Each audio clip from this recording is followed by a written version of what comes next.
My name is Ken Bird. Company is Black Series Edition LLC. The reason why we don't mention, because I don't mention the Crystal Ridge site anymore, because we're working on the Crystal Ridge site. Crystal Ridge site is going to be converted into an information page.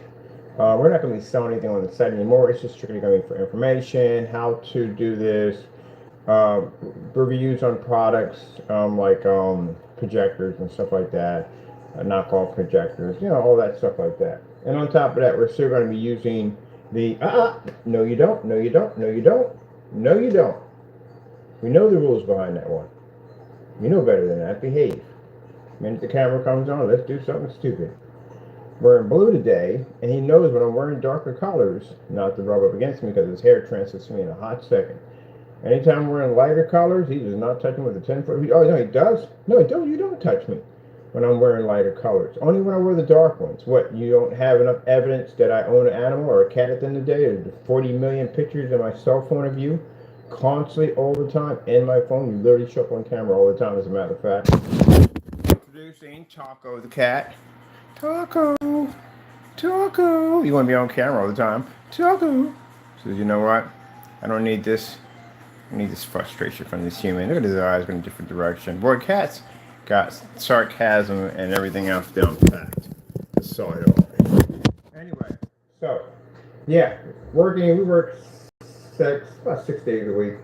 I try not to work on Sundays. I really do. I should be working on Sundays, but there's no but behind it. We just have so much stuff that we're working on, and we just got hit with this new technology, which is this aluminum coating that we have that makes aluminum look absolutely insane. And yes, there's a difference between the two, with the surface being coated and not being coated. Without the technology, I did a demonstration at 50 lumens. I am going to do it again because I had to put some people on blast on the 50 lumens demonstration, but I do want to do one where basically we're just talking about how that product can produce the higher white levels. Now, is it anywhere near finished? No, nowhere near finished. It's a 10% product sitting over there. I thought I utilized that white surface that, excuse me, I paid the money for it and went down and spent a lot of money in lifts. We get to get extra large lift to take that, to carry that back. And just going through my research, found out that we never rolled the screen in. We must have rolled it in to come to the conclusion of spraying it in, because all the demonstration shows me spraying the screen in. So I must have come to that conclusion. For some reason I just didn't remember that because I was so far back when we did it. So with that being said, that surface would have to be sprayed in. But again, we have to put detailed instructions about that particular surface and how temperamental it is, and why it has to be sprayed in from experience. But until then, at least I can use the surface for something else, because I don't want to throw it in the trash. I paid $24 for it. So I am just basically just going to use it as a white background to show off the new technology that we have here. The new technology we have in here basically is super impressive when a background is sitting behind the back of it. It's insane how much color that you lose off your projector and how much color you achieve once you hit the black surface, the new coating surface. We still have the theater on the go, so we haven't forgot about those screens. We just have a lot on our plate. We got the theater on the go screens coming up. Portable screens that you go anywhere you want. I'm doing that maybe 2025. We'll start getting ready for those around the summertime because it's an out and about screen. We have elections on this thing. We have the FLE Invisible Infinity One black screens.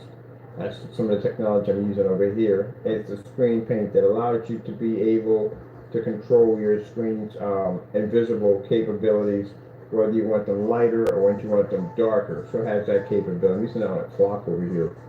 It's actually pretty cool. But anyway, and we have gaming technology. We have the Apex Gamer, which I'm trying to get it to a surface, which we're trying to do there. But that surface, again, has to be sprayed on. But we're building this really cool cardboard screen. Can't wait. Went on Amazon, ordered everything we need. Got the surface, everything coming in. Lord already blessed me how to build it, put it all together. So that's fantastic right there. So we can get started on that. Yeah, I hear you over there. Up there. He's fighting something over there. That's why he's doing that. So yeah, we got all that set up. That's only one. The coolest cardboard screen we're gonna build so far.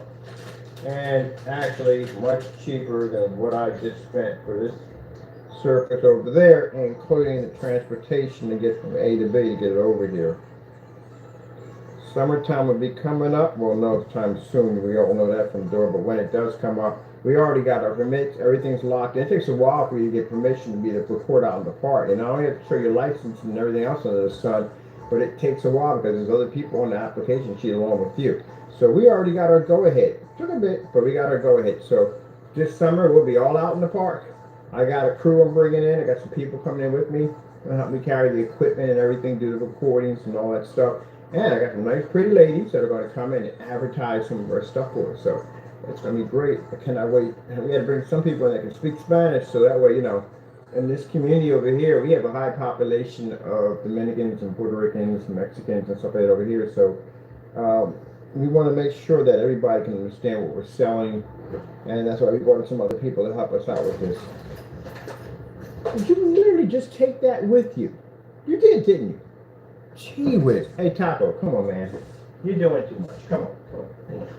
I just watched you literally just take that with you. Come on. That's your transporter bag. You messed that up. Again. Go to your den. Go to your den. You're doing too much. Literally watched them run past the transporter bag, bite this side of the door, and take it with them. Stop it. Little cartoon today. But anyway, we have this screen over here, which is a strange kind of matrix screen. It has lights coming off of it. That right there is right there by itself. That involves the projector mapping community. That's what that involves right there. So that we got right now, I have somebody we're able to lock horns with. Somebody that deals with the art community over here in Allentown. They deal with all the stage performance down here. So all of those stages, we have a bunch of stages down here where they have performing arts at, and we can get contracts to be able to do all the screening and those particular sections right there for setting up for moving backgrounds. So you're going in and changing out the background scenery, the screen becomes the background scenery. So that's fantastic for that. And this is where, again, I can't express enough, you have to have all your stuff ultra short though compatible, because that's a projector is required for background scenery when it comes to performing. I've done this before. I've developed screens for companies who were doing art displays and shows. Can't have you can't have a long throw projector in there. You know why? Because you got people out there standing out there and they don't want to be hit with a 5,000 lumen projector dead in the face. On top of that, including with the stage lights, it's already hot enough. Then you got an additional 5,000, 7,000, or 10,000 hitting you in the face. You don't need that. So the best way to do this is ultra short throw, and the screens have to be invisible, which means the projectors have to sit behind the back of the screen, and people can do the acting or whatever they want, and it changes the scenery. That's how we do it. Yep. But it has to be, you have to know what you're doing when it comes to rear projection technology. You just can't come out and say, oh, I know how to do it. No, you have to have years and years and years of training to be able to do that. We span back 10 years back. We can show 10 years we started engineering this stuff. That's why I have invisible technology sitting on my desk right now running at 50 lumens in a commercial environment over top lights with no problem. We've done this on so many different scales, it's not even funny. So anyway, yeah, I got some cool stuff. Actually, this is what we're going to be doing with the desk. When our investors come over, they'll get a chance to see the desk is going to have so much cool stuff on it. It's not even funny. We're going to do this desk. It is not even funny. Even the people I was talking to that own the building came over yesterday. They were like, "Oh yeah, I've seen some of the video. That stuff you're designing is freaking bonkers." They were like, "So I said, yeah, what are you going to do with the desk?" I said, "Man, I can't tell you what we're going to do. The desk is going to be crazy." So we wanted something like, we want when people come in here, we want it where they can see all the technology up in front. Now, they may be coming in here for something else. They may be coming in here to look at a screen for their bar. They may be coming to look at a screen for their fitness center. They may be coming to look at a screen for a school or whatever. But they're going to see so much cool stuff when they walk in here, is that they're going to be, their mind is just going to be blown away, and that's what we want. We want them when they walk in and look down the floor is moving. We want them to come in and see these cardboard projection screens. The cardboard screens have more of an impact because it's cardboard. You have a cardboard screen that looks like a TV. You know how mind-blowing it is to a customer at the end of the day? They freaking love that. So yeah, That's where we're going to be sitting up here. The big massive window we're going to put over here. And again, all the projectors we're going to have in here, not expensive. Nothing in here costing tons of money. Nothing here costing you thousands and thousands of dollars. And mind you, the environment that they're walking in is not basically a what do you call it, a controlled environment. It's a commercial environment. People that are walking in here are companies. These are not customers coming here. These are companies that are coming through here. It's a commercial environment. So if we get this screen to fire up in this environment, no problem. And knowing when they go back to their businesses is much darker in there or much brighter in there, they know our product's going to work. School uses the same amount of lighting that we use in here. Easy, we can fire up in here with no problem. And the projectors we're using here are way cheaper than what these guys use. These guys are using 5K, 4K, 8K projectors. These are all kinds of crazy stuff in their environments because, again, they're going to spend the money to try to get the screen to work. When we're in here in a fully lit environment and we're not spending that kind of money, it sends a strong message of what we do. See, that's how you do it. That's how you set it up. That's how you market your product at the end of the day. And if you really, like I said, if you're really serious about your business, if you're serious about wanting to get to that next level, you know, I had people joke on me, telling me, oh, you never take a vacation. No, I don't take a vacation. Number one, I love what I do. I really love my job. I love what I do. I mean, I wake up in the morning, I just excited about being able to get back to work as fast as possible. I mean, wake up micro naps, which I have. So I'm excited. I don't like to sleep because I work all the time. My brain is constantly functioning on the next level. I'm working on this, I'm working on that, I'm building this, I'm building that. It's like sometimes I wish I had 4 of me so I can build even faster. I design more stuff. I got stuff and pamphlets, booklets of technology I haven't had a chance to show off yet because now we're working on this stuff. We're working on that stuff. There's just so much stuff. It's endless on what we got to show. But I like what I do. I do. It ain't like I'm forced to do it because I don't have to do it. I have a degree in culinary arts. I also work on computers. So if I want, basically, I can do this right here and make money. So, no, I love what I do. But I got a chance to work with. Crazy technology all day long. This stuff right here is insane. You can see what that thing look like on gaming. I have people contacting me like, oh my goodness, you've got to be kidding me. Call of Duty, look, yeah, anything. I was up, pretty much left the office late watching this thing. Talking to my buddies, doing a live stream with them, talking back and forth, them FaceTiming them, showing them that thing. They were like, when that thing comes out, I want one. I want one. Yeah, they're going to replace your TV. So anyway, yeah, I love what I do. I love my job. I love what I do. So when you really love what you do, you don't need vacations. I don't need a vacation. I'm not stressed out. You can't be stressed out over something that you enjoy to do. Don't exist. I have a ball. Everywhere I go, I think about screens. I was actually, today, Saturday, last Saturday, I was over in a thrift store, walking around. All I saw was screens. When your life work is something that you love to do, that's all you see when you walk around. You see technology. You see basically things coming together, things being put together, how to build this, how to build that, so and so and so. That's how my world is. That's what I see. If you go on a vacation because you hate your job and you want to get away from it, that's a different story because you still got to go back to it because you still got to make money. Me, on the other hand, yeah, I go on vacation. I think about technology. I think about things to build. How to improve other things as I walk around those environments. Or we can upgrade that screen. We can definitely take care. We can put a screen right down on this table right over here. You know what we could do to this floor? Look at the size of that ceiling. Wow, imagine us turning this into a freaking snowstorm. Yeah, that's what goes through my head when I walk around environments. Because I don't have to live the lie. See, when you don't develop proper products and you know when you get in your little area and you manipulate and lie on camera, like basically darkening the environment, high power projectors, calibrating, using 4K enhancements to try to make your stuff look sharper. Oh, we know about all that stuff, what you've been doing. So when you do that, you're stuck in that environment. You can't come in here and dream the big dreams because, again, as I said before, your stuff won't work in here because in order for it to work, you're going to have to manipulate the environment for it to work. And that's not going to work, you know that. In your environment, you can do that. But in other environments, no, you can't do that at all, period. You can't go into a hospital and say, hey, look, we need to darken this place up and put light here. You can't do that in there. You can't do that in schools or any place. The library, they don't want that in there. They got how you gonna function it in the same environment, and you're still gonna have to read a 100% contrast level in there without using an expensive projector. So if you can't operate that infinity contrast level, say they want to bring up the universe in a library, right? They got to darken the environment in order to bring up that universe, right? But imagine you can have all the lights on and you can read a book and actually read and look at pictures while they talk about this environment, about this solar system at the same time without darkening the lights. It's one or the other when it comes to that environment. I've watched it.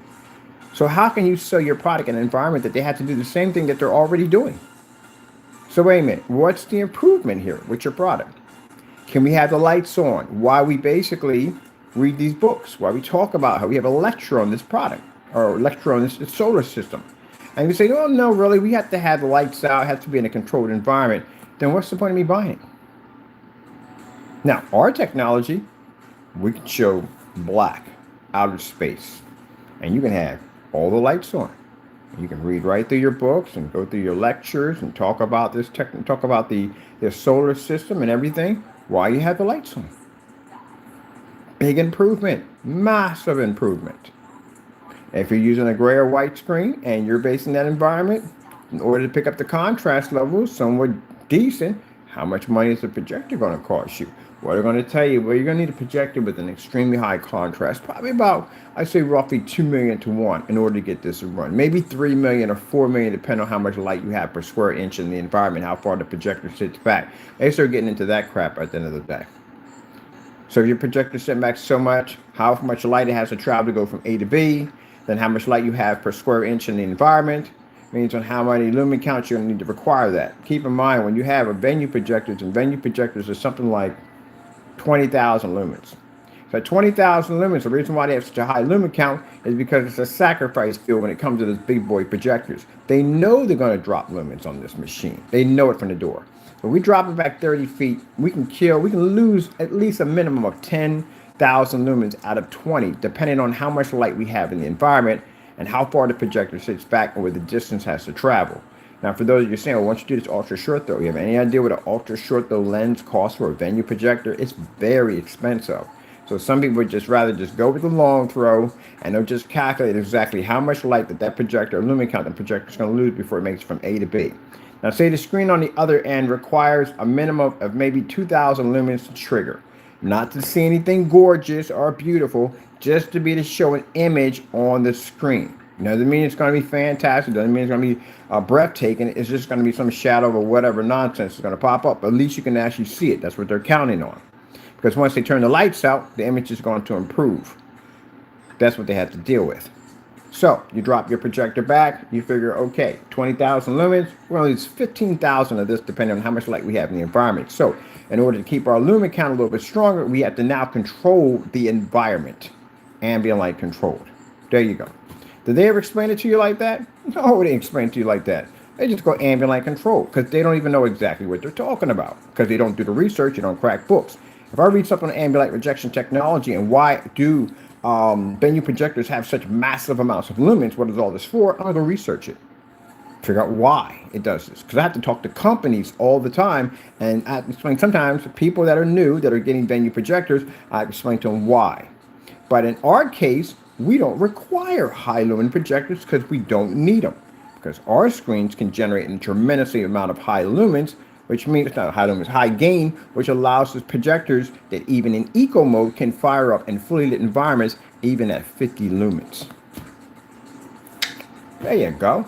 And we can bounce it off the ceiling, which is the one area in every home theater, already at home right now. Your ceiling lights right now is what's washing your screen out, correct? We don't have that problem. We can literally watch a movie off the same ceiling and same ceiling light that washes out your projection screen. That shows you where our technology stands versus everybody else. So when I had this individual contacting me saying, well, you got to take a vacation, No, I don't take a vacation. I don't need one because my job, I love what I do. I can walk in any environment. I can pull up and show. I've demonstrated that on multiple levels. It's not even funny on how many different environments I can pull up in. As a matter of fact, I'm about to advance that this winter and this summer. I'm be about 36, 67, somewhere around that range. I'm going to be all over the place with this stuff. So with that being said, no, I don't need a vacation because I love what I do. That's why I don't need a vacation. I love my job. When I'm on vacation, I'm thinking about my job. Thinking about stuff I can do. When I'm going out to eat, I'm thinking about my job. I love my work. I love what I do. And when you have a passion for what you do it right. Or you don't do it at all. Because you can't be satisfied at the end of the day. I'm my biggest critic at the end of the day. My biggest critic. Everything has to function correctly. If it doesn't, it doesn't pass by me. I use this stuff every day for everything that I need. Right now I'm building myself a digital clock. That's what I'm working on next. No project I'm working on. So it has to work for me. I don't have time to be faking demonstrations to show off to other people, to make people believe that my stuff actually works and it's better. Because at the end of the day, you have to be able to back this up. You can fake it all you want on YouTube and go on YouTube and try to fake it to make it look good for me or anybody else. But deep down inside, if it doesn't work, it doesn't work. That's what you have to live with. See, that's what I understand, that people, when you make fake products, that it doesn't make a difference how much hatred you have for me at the end of the day. That doesn't bother me at all. My stuff still runs with no problem whatsoever. It doesn't make a difference. I can back all my stuff up. Been doing it since day one. What hurts them the most, that deep down inside, they can put on the show for everybody. They can put on that show for everybody. But deep down inside, the one that counts the most, the one you have to put on the show for is you. You're the one that has to deal with the fact that it's all a lie. That's the part that hurts the most. You can fool everybody else, but you can't fool yourself. You know what you have. And guess what it says? Time will tell. So in time, my stuff has been rising. We just keep going to better and better places. I'm sitting here in my office right now. Where the heck is Taco at? Somewhere here, somewhere. Anyway.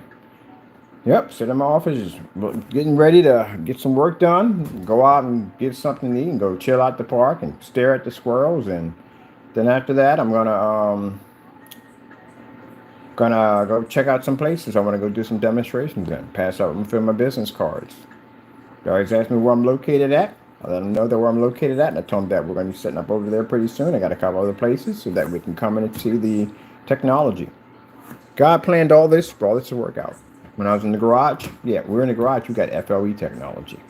And here we got this technology. Every place that we land at, God blesses us with a new form of technology.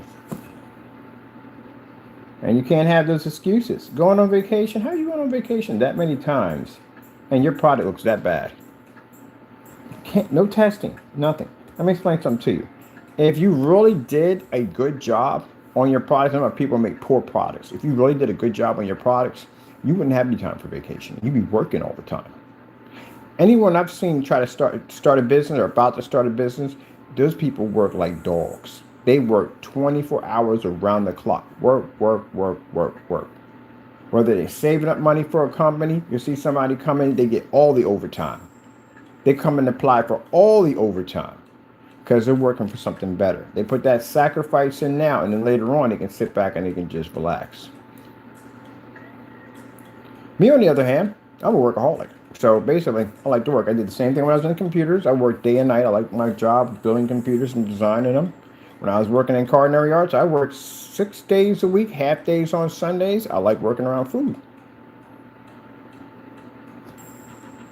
Everything I do, I put 100% into it. Everything, I put 100% into it. I like what I do. I don't work jobs I don't like.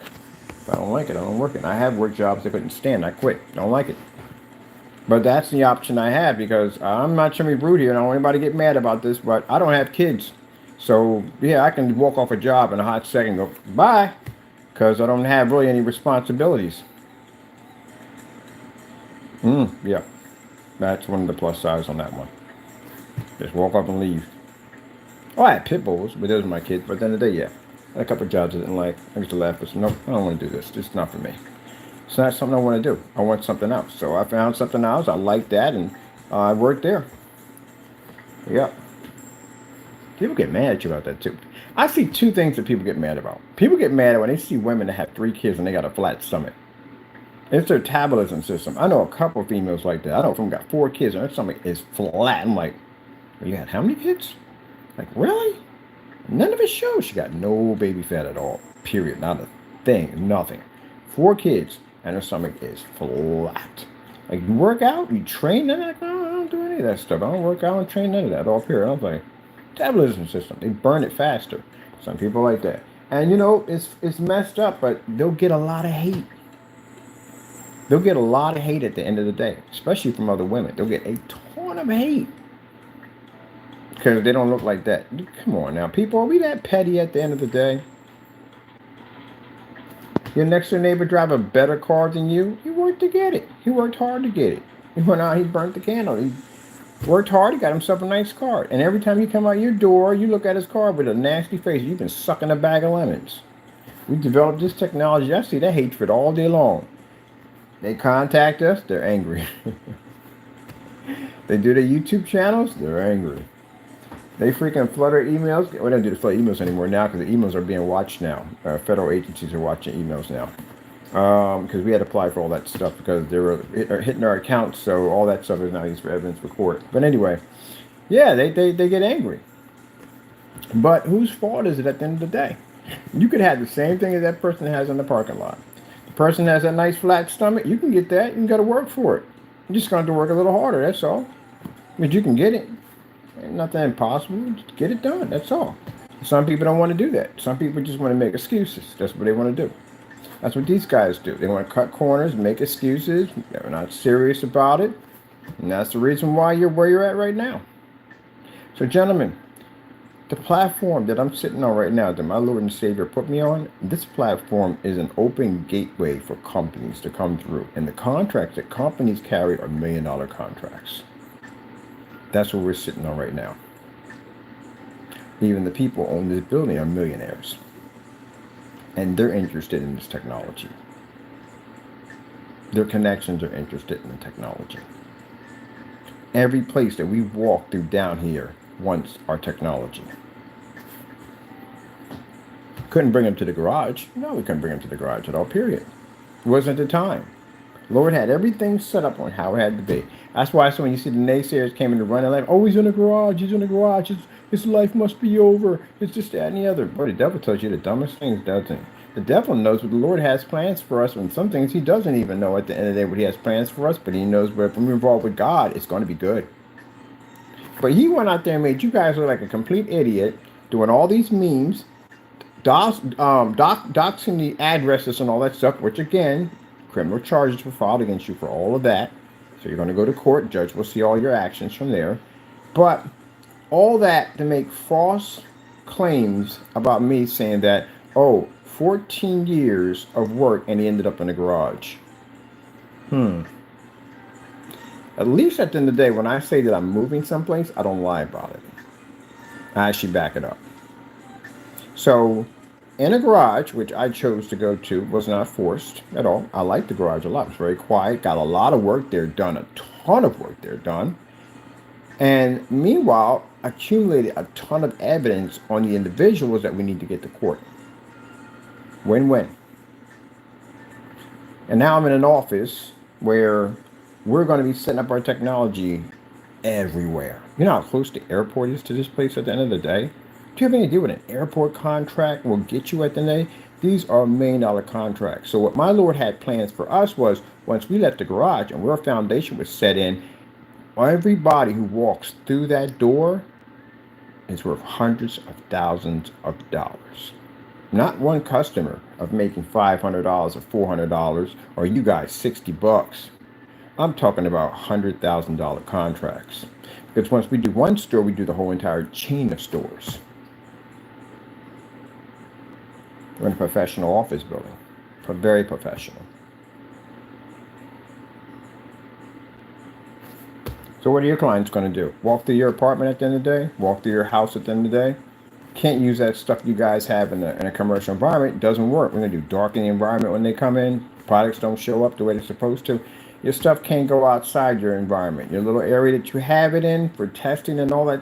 It's not even tested. Your little area that you have and that you're showing it, you can't go outside area. Where are you going to bring them at? You literally have your LLC sitting on your landlord's property.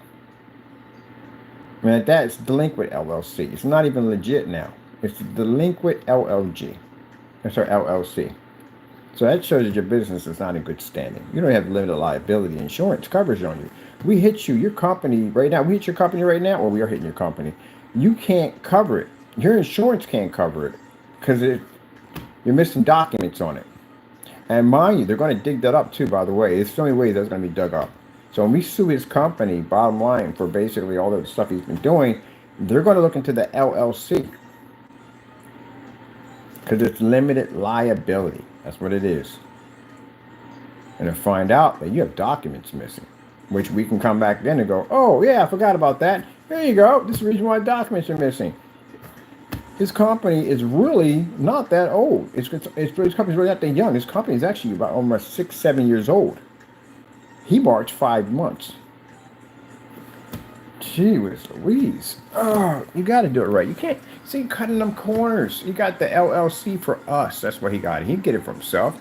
He got it for us. Because he went to show at the end of the day that, oh, I can get an LLC just like him. I'm just as good as him.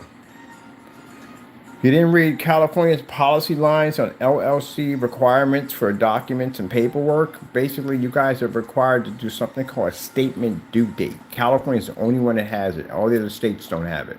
We don't have them. So I don't know why you have them, but you do. Which means in a certain amount of time, I think it's 6 months in, they require these documents. Now, mind you, if you committed any type of perjury, you lied on anything, on any of the documents, this is going to be a problem if one of these, when they do pop up. They pop up around 6 months along the line. So yeah, you guys have that. I don't know if you had a problem with people lying about maybe information about their companies. I don't know what went on, but you guys got that on there.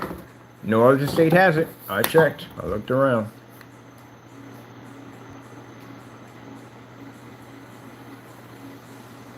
But going on vacation all the time, we know why he went on vacation. Every time he was met with a challenge that he had to do, he would run and go on vacation. That's what he would do. We give him a challenge to do, he couldn't do it. He'd go on vacation. Yep, faking it.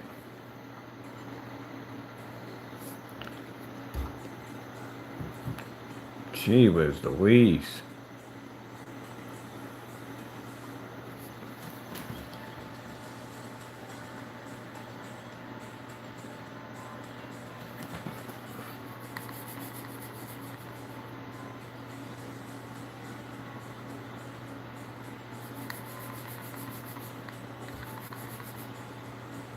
All right, we're in PC, right?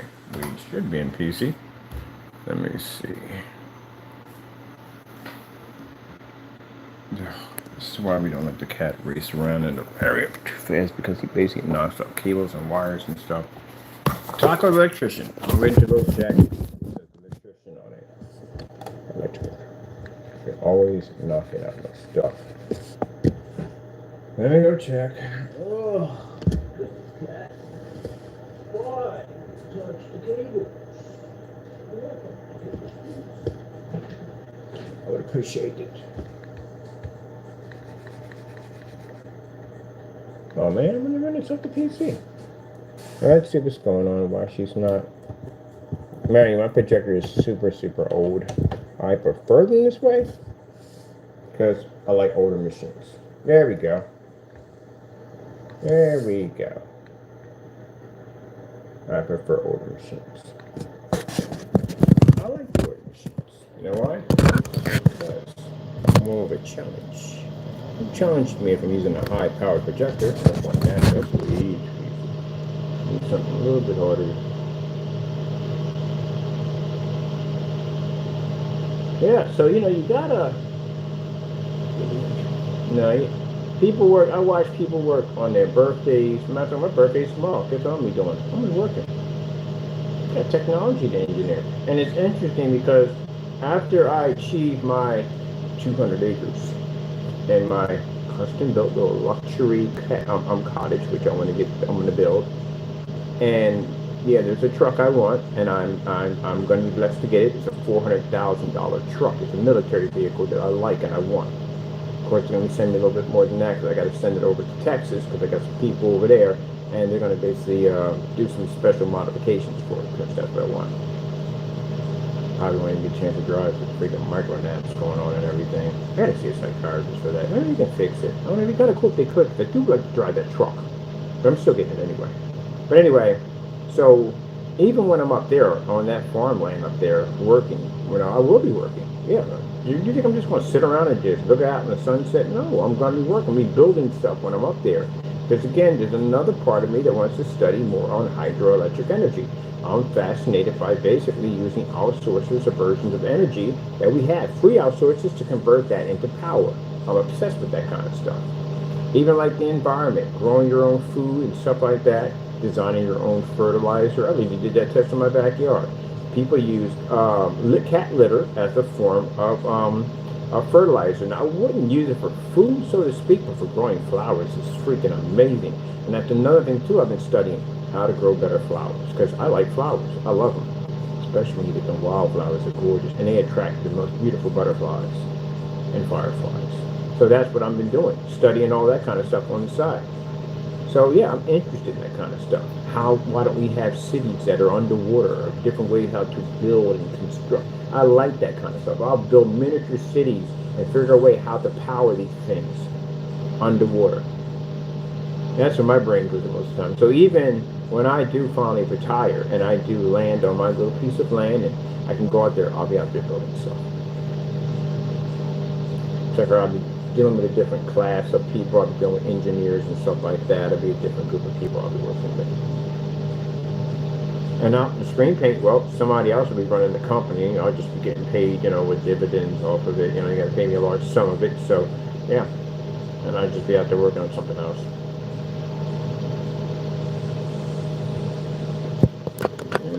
So I never retire, ever. Just basically just doing something different. That's all. But, you want your company, you want a business to work, you're going to have to put the time in. And this is the mistake that people do. They go in, they don't do any proper testing, they don't really basically build the foundation of their business. They go in, they half it, and they don't do a proper job of it, and your business won't last long. It'll collapse. Especially if you have to go against other people at the end of the day in competition, your business will collapse. You don't know how to build the structure foundation of a business. So somebody like me that's been in business forever will come in and challenge your business and see how long your business will last. Especially if we're going in back and forth. Yeah, we're the way we're designed is we can take this stuff out extremely easy because we have more knowledge in the field. We've been doing it for longer. So we know more about your product than you know about yourself. And we go to your site like, oh shoot, there's no testing on this stuff. Well, this is a cakewalk. You don't even know if they can survive. You don't know 100% if you can survive in a commercial environment. And you pull up under the test demonstrations. If you have to go, if a certified screen comes against you, wants to take out your product, what are you going to do? You ever tested certified before? We have. You ever notice any one of these certified screens come after my company? They stay far away from us as far as they possibly can because they know what we can do to one of their screens. They don't need that kind of publicity. You have to be able to build a strong business at the end of the day that can stand the test of time. And then he has on his site harassment. Oh, so you pulled let me get this straight. You harass people. Contact people, harass, carry on, and act up. And now you pull down your paints because you're being harassed. Well, guess what? The reason why is because people are not harassing you, not bullying you. People are contacting you and asking you to send me the paint. That's not harassment. People are offering you money to take your product and send it to us. That's not harassment. That's harassment to you because you can't back it up. That's why it's harassment. I don't have that problem at all. So that shows your company at the end of the day cannot stand the test of time. And the other one, well, policy has on this website strictly designed to just the whole shipping policy is just wrapped around a whole thing of if you get this paint and say it doesn't work, you have no way to send it back or you can get your money back. Nothing. You can't even get an exchange. How are they going to do a ship back policy? How are they going to do it? If the policy itself says that if it lands on your property, you can't basically do anything about it, or if you open it, you can't do anything about it. Yeah. There you go. I think the one thing that Fernando didn't understand about a fabric, see, there's a difference between a fabric and a chemical. And this is where I say you're not a very smart individual and you have not studied business long enough. Fabrics and chemicals are different when it comes to return policies. Now, chemical, on the other hand, is different. It's like mouthwash. If you basically use mouthwash, you break the seal, you swallow this stuff and spit it out, and you've used this, right? This is a non-returnable item. So PayPal has items on your account which is considered to be non-returnable. Now, a fabric is considered to be returnable because, again, you can return it.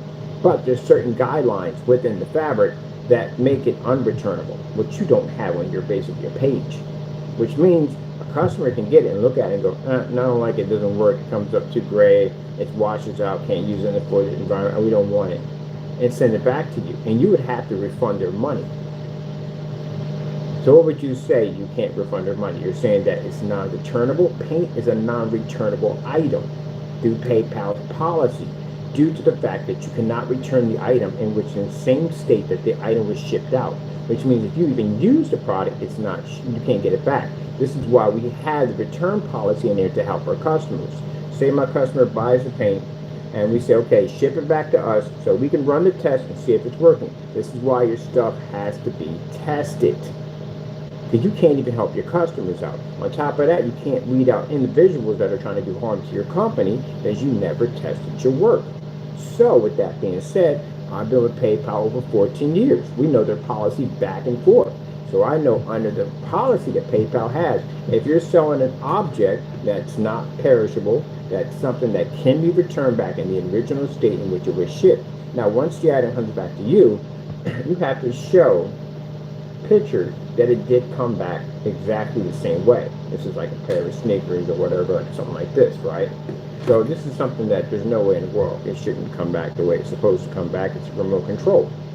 So this item right here is a returnable item. Unless you can show that the item was damaged and not working, but you'll have to have proof of this. You can't say, well, hey, I shipped it over and it was working condition. How do you have proof that you shipped it over working condition? Show me something. That's what batch numbers do. Batch numbers show proof that product was actually shipped over. It shows how it was packaged, how it was shipped out, and how it was tested before it was shipped to the customer, which means we have a document, video document, live recording showing the well-being of that product before it was shipped over, which is almost nearly impossible to fight one of these things in court. Very impossible. Because the merchant can show that the item is working fully before he sent it over. That item comes in, he plugs in, it doesn't come on, you've got a problem on your hands on the other end. Now you can be hit with fraud charges and you can be sued in the process. That's why the batch numbers are very important.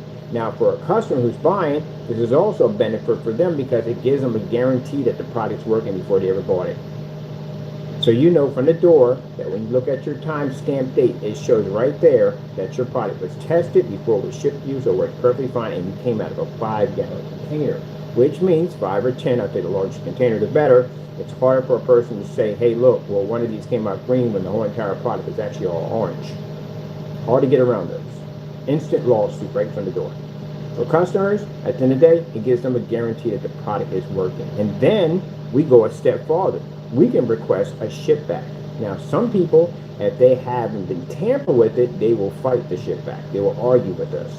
We've showed you emails of us requesting for the product back, and the customer making excuses why they can't send it back. You know why? They tampered with it. That email can be used against you in a court of law because it clearly shows if you take me to court and says, well, he didn't want to give me back my money. I said, Your Honor, look, we requested the ship back.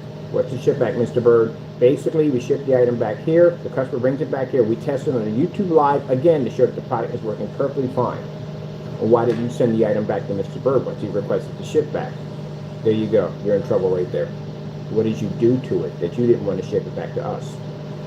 Automatically fail. You will lose PayPal claims. You will definitely lose in court with that with no problem whatsoever. What's the problem with sending it back? Just send it back to me. Now, we have some people do send it back, and we're able to show that the product's working perfectly fine. We had a claim from somebody saying the paint cracked or peeled. We painted it on a piece of cardboard. We crumbled it up over and over again and again and again. No cracking, no peeling. And then when we send it back to the customer, we send it back full container, which means that even though they send it back to us half container, we still fill it all the way up to the top, pay for the shipping, and send it back over to them. If they sit there and put in the request as well, You know, maybe I should have went with the lighter one. You have this lighter product we had. Not a problem at all. We switch out the order, we put a lighter product in there, and we send it back out to them. That's our policy right there for our customers. But your policy is different. Your policy is once it lands on the property, they're stuck with it. No ifs, ands, or buts. If they open it, they're stuck with it. No ifs, ands, or buts. There's no room in there to help the customer. That's a ripoff. And the reason why, because you know deep down inside that they're going, but they get any gray paint or anything in that environment that's gray will match your stuff. And if they want their money back, that policy saves your neck. At the end of the day, make sure that you keep the money 100%, regardless if the customer is unhappy. Ta-da! That's why he loses every PayPal claim. And that's how you get around that nonsense. PayPal will not honor it. So if you ever bought stuff from him, if you did buy something from him by mistake, and you want to get your money back, he has to give you back the money or an exchange. And he has to do this because he can't use that policy. PayPal will not honor it. Nobody will honor that policy. Now the other fellow, well, everything he has on his page is not described. He can't sell any of that stuff at all, period. He has no proof that any of it really actually works. For instance, 2 videos, product came up gray. That's not a good sign you want to see when somebody else is painting your screen up and it comes up gray. That's bad. Another problem, rear projection. Very expensive surface if you mess it up. Plexiglass is not cheap, fiberglass is not cheap, glass is definitely not cheap. Depending on how large and how thick it is, it can be very expensive. And you mess this up, that means the person may have to go to the painstaking of trying to get this thing power washed clean, and fear they may damage the surface with the power wash, or replacing the whole thing altogether, so you're going to wind up finding yourself in court because you're going to have to pay for that thing. That's another problem. So he has no proof that he has rear projection capabilities or knowledge of it in any way whatsoever. He's just saying it. Another issue, range gain does not exist. It's a non-existing product, or whatever you talked about. The capability this product can do, there's no videos on it. We've asked him multiple times about it to show proof that this actually does exist. We got no response whatsoever. There are people contacting him, emailing him about range gain. That's another thing he was mad about, saying that he's being harassed. How are you being harassed when someone asking you a question on something you posted? That's not harassment at all, period. That's you being a Karen. That's what that is. You posted, you made the statement. And I watched your videos very thoroughly for making these statements. I have gone through all your videos and I've saw nothing on range gain. I've watched Mr. Wade come in and I've seen nothing on range gain. So you can't sell that product, because if you do sell it, you automatically will be slammed with consumer fraud charge if you can't back it up. Any one of your customers take you to court and say, hey, look, I could not figure out how to get this range gain to work. It sounds a little bit of phony baloney to me. So I contacted the individual and he did not respond back, which they're doing right now. That's why I put the harassment up there, and he's not responding back. So I took him to court, and they will take you to court. Now keep in mind, you may think $60 may not be a big deal. It's going to cost you. They're going to hit you with a consumer fraud charge. That's a little worse. A consumer fraud charge, it's going to hit you with some time in jail if you get hit with one of those things. That's what they're going to do. They don't care about the money. They want to see you behind bars. That's the part you have to worry about. So if you got products up there and you can't basically back those products up, you need to remove them. If you don't remove them, then you're looking at getting hit with one of these penalties. They go to PayPal about this and complain. PayPal is going to request for you to show proof that this actually does exist. They're even going to go to your website, they're going to go to your videos, and the same thing we just did. And if it doesn't show that it doesn't exist and you can't prove it, talking about it don't mean jack. They want to see actual proof that it works. They ask for it all the time. When we have to show demonstration, if a customer makes a statement that our product comes up too dark and unwatchable, we take the same pictures, which we show, we can see that it's black paint that they're trying to swap our product out for and claim it to be that. We have done demonstrations on black versus black. So a black screen, black paint laying against our screen paint comes up completely different. It comes up dark and unwatchable. Our screen port generates a much higher white level. So if you use any kind of black paint, claiming it to be my product at the end of the day to try to win a PayPal claim, we have test demonstrations that we've done on just about everything, proving that you used a product that's not ours. Guess where that's going to land you at? That's going to land you with a PayPal claim that you're going to lose, and I'm going to end up dragging you behind the court and taking everything you have, and if we possibly can, and I will push for it, a year in jail. We give you something to think about. Don't do dumb stuff, because where stuff is tested. Never think at the end of the day, to those consumers who think that you're going to get over on Mr. Bird, and you think you're going to make some black paint, because I've seen it before, black paint, and then try to keep our product and try to keep your money by making a statement, oh, his product came up dark, unwatchable. Go ahead and play that game and see what happens to you. It'll be a game that you wish you never started. I'm not going to send you a cease and desist order. I'm not going to send you anything. I'm send you a court order. You show up in court. I'm going to process your reward in your front door because you committed fraud against my business. Yeah, we know all that stuff. We test our technology. And you see all them freaking black versus black demonstrations in that marketplace? You think we play around at the end of the day? No, our stuff is tested. Don't ever get in your head, and I've had conversations with customers, don't ever get in your head that you think for one hot second that you're going to go in and you're going to take a black paint and put my label on it and try to swap out the paint and say, oh, his product came up too dark and watchable. See what happens to you. Don't do that mess at the end of the day. Then you trigger me in a courtroom, you're going to get a lot of trouble. You don't want to see me upset in a courtroom. That's the last thing you want. That's an area where you don't want to make mess. You don't want to mess up. Not in there. I get brutal with you. I unlock one of my big boy lawyers to come in there. That's it. I'll strip you clean, take everything from you. Now, I hate to be that kind of person at the end of the day, but this is business. It's an insult to me at the end of the day. I take the time, I put the effort, and I put the work in, I put the long hours in to make a decent product and charge a price that everybody can afford, and if someone tries to rip you off, I know you have my product. I know you're trying to keep my money at the same time. I know this.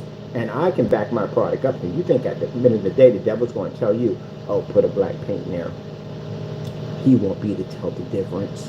The devil already knows what we do at the end of the day. He knows our stuff is tested. But again, you think I'm like everybody else. And we do it with customers. They think we're like everybody else. They don't test our stuff. No, our stuff is tested. You haven't seen enough of my demonstrations to see at the end of the day it's a no-no. And we've literally had hit customers where they got caught. And then we'll get the apologies and all that. Sometimes I'll just let it go and say, look, here's the deal. You're banned. You don't buy from us ever again. That's a good thing. You get a ban from us. Or other than I said, at the end of the day, well, I'll see you in court. Not good. That's what I said. That's why you have to make sure your stuff is tested so you can fight stuff like that when it pops up. You got to look at it this way, John. Let me explain something to you about how business really works. Business is like a small baby. That's what it is. When you first get it, it's vulnerable to everything. You have to protect it. You have to feed it, nurture it, teach it, make it stronger. And as it starts to grow, it starts to get stronger and stronger, and soon it's able to defend itself. The more time that you put into it, the more time that you don't cut corners and you do it right and you teach your child to become a better and more stronger warrior, it will become that. Until it gets to a point where it grows into a full warrior like we have right now that can defend off anything that comes against it, that has a vast amount of information, that it knows things and understands things. That's what you want at the end of the day. Like I said, if you want to teach a child martial arts and you teach them halfway and not all the way, then every time they go into a ring, they're going to get their butt kicked. But you teach them and take the time and you teach them correctly and you do the job 100%, you're going to be a fantastic fighter when you hit that ring. You gentlemen have cheated. You starved your companies. That's what you've done, to cut corners. I, on the other hand, did not do that. And that's the reason why every time we come against you, you give us back our money. The business can't defend itself. Not only can you defend yourself against me, but if any people out there that decided they're going to get over on you, they can get you. Very easy. You have to work hard at it every day, every single day. I have people that come up to me and say, I want to be my own boss. It's not going to be easy. It's going to be the hardest thing you ever go through. It's going to stress you out. The days you're going to break down and cry, it is going to be a lot of stress. First time I started digital crystal screen paint, a year into it, I started thinking to myself, like, I don't think I'm going to do this anymore. I really don't. I'm tired of it. As a matter of fact, I was about to sell my company and quit. It can be that stressful. But it depends on what you want, how badly you want it. How badly you want it. So you gotta work at it every single day, and then sooner or later you'll be where I'm at. Because where I'm at right now is, do I have to work this hard? No, really. To tell you the truth, it's really not hard work for me when you're doing something you like. Hey, you enjoy it, you know what I mean, at the end of the day. But you still have to work hard to get there. You're gonna work really, really hard to get there. So, I can sell. I'm not trying to be rude here or disrespectful, but I can throw 3 cans or 3 containers of paint, about $400. I can a day easy, a day. I make $900 to $1,500 a day.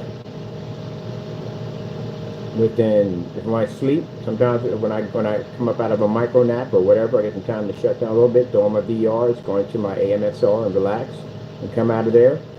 Even when I'm at a restaurant getting something or whatever, I get paid. Because I had to push my company to get to that point.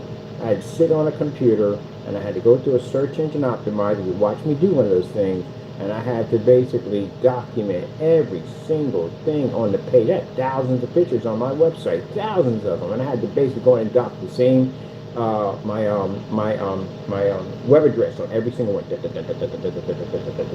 Social media, and all the tags. Hours and hours and hours and hours and hours and hours. 10, 9 hours, 4 hours.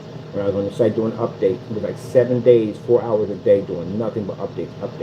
And that's in between basically testing out new technology, showing up new technology, engineering to that technology. And mind, all the technology we have, we test all of it, every single bit of it. That's a lot of freaking work.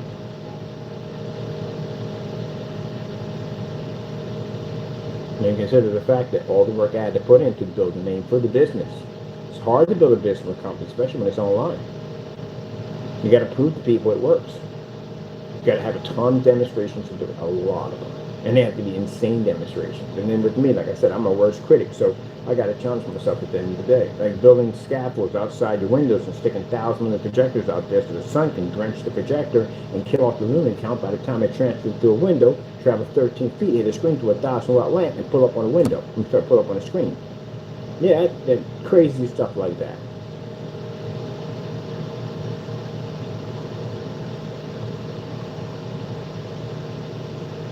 So when you get to that point, yeah, you can basically sit back and you can sell your product. People will buy it because it has a good name.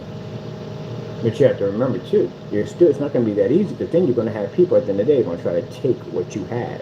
And you're going to have to be to show that your product is what it says it is. You're going to prove that your product is number one. And sometimes you have to go to war with these companies at the end of the day if they don't want to back down.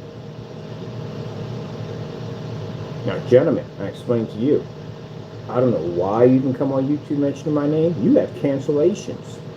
That is the biggest shutdown on a company. If a company comes against another one and says, okay, your product's the same as mine, I'll go buy your stuff and bring it over here. You don't buy our stuff. And the timeline that I've known Fernando, he only bought one thing from us, and that's a 2.0, and that's it. And he's been sued for that already. Oh, by the way, he decided to take it to small claims court. We're going to take that to civil court because they're going to sue him for a lot more money. You got to prove that his product came out defaulty when we had other customers who bought the same product, no problems whatsoever. On the track record of that product, it clearly shows we had no returns on it. He was the only one that filed a complaint on it, and he claimed this product came out different. Yeah, and then another customer came up under John T, thank you so much, showed off demonstrations that the product was working perfectly fine.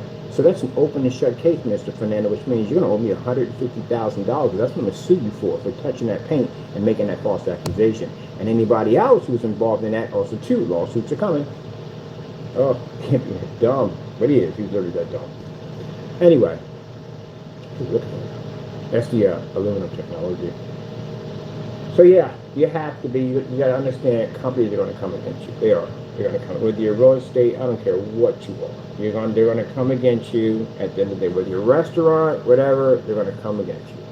They're going to try to put you out of business. That's what they're going to do. You have to be able to show that your company is that good. That you can take all that. Just 5 people against me. Somebody sat there and put that in the comment section. Look at that. They got to gang up on him to try to take him down. That's how good my stuff is. And they still failed at doing it. And they're going to court and getting sued for it and going to jail for it. I'm still going to be out here making products. You're going to be sitting there behind bars watching somebody else's drawers out, because that's definitely what's going to happen to them, because they don't got no kind of clout going in. And I'm going to explain to you, it's pretty bad. But anyway, leave it at that. Let's move on. But yeah, you're going to be in that situation. I'm still going to be making screen paint. I'm still going to be signing contracts. I'm still going to be going to trade shows. And you're going to be in that situation. When you have to break the law, and you have to go outside to those boundaries to go over and try to destroy a company, that means that your product doesn't work. That's what it clearly states. When you have to break the law to compete with a company, that means your products don't work. Because then you have to basically now resort to dirty tactics. I don't have to resort to dirty tactics. It's simple and plain. I'll just come to your website with a debit card or credit card, and I'll buy your stuff and bring it over here for proper testing. And I'll watch you give me back my money. That's it. That's the end of it. I don't have to make puppet people and dox addresses and all that dumb nonsense. I'm not doing any of that stuff at all, period. And tons of emails, hating accounts, and all that. We don't have to do any of that stuff. I'm not doing any of that stuff at all, period. Contact your family members and all that stuff. We don't have to do any of that stuff. Go right to your website and buy your stuff. That's all. If your product works, you can send it to us with no problem whatsoever. If it doesn't, then you just cancel out and give us back the money. What other excuse would you have? Oh, we don't deal with scammers. Well, here's the funny thing about that. If you're calling me a scammer today, wouldn't that be an easy product to beat? I mean, you talk all this trash at the end of the day about me being this faulty product and I don't work, so what better way than let me buy your product, bring it over here, and have your stuff beat my product? And then, basically, you can stand behind that 100%. There's nothing I can say about it, right? So why would you give me back my money if your product actually did work? Because it doesn't work. You know that already from the door. It's a failure. You even committed post office mail fraud to keep us from basically having it, which got them into more for problems. And the other one gave us back every single penny of it. Now, mind you, keep in mind, people, when they have to transfer that money back to our accounts, they pay more money. They have to pay PayPal a fee to send the money back to us.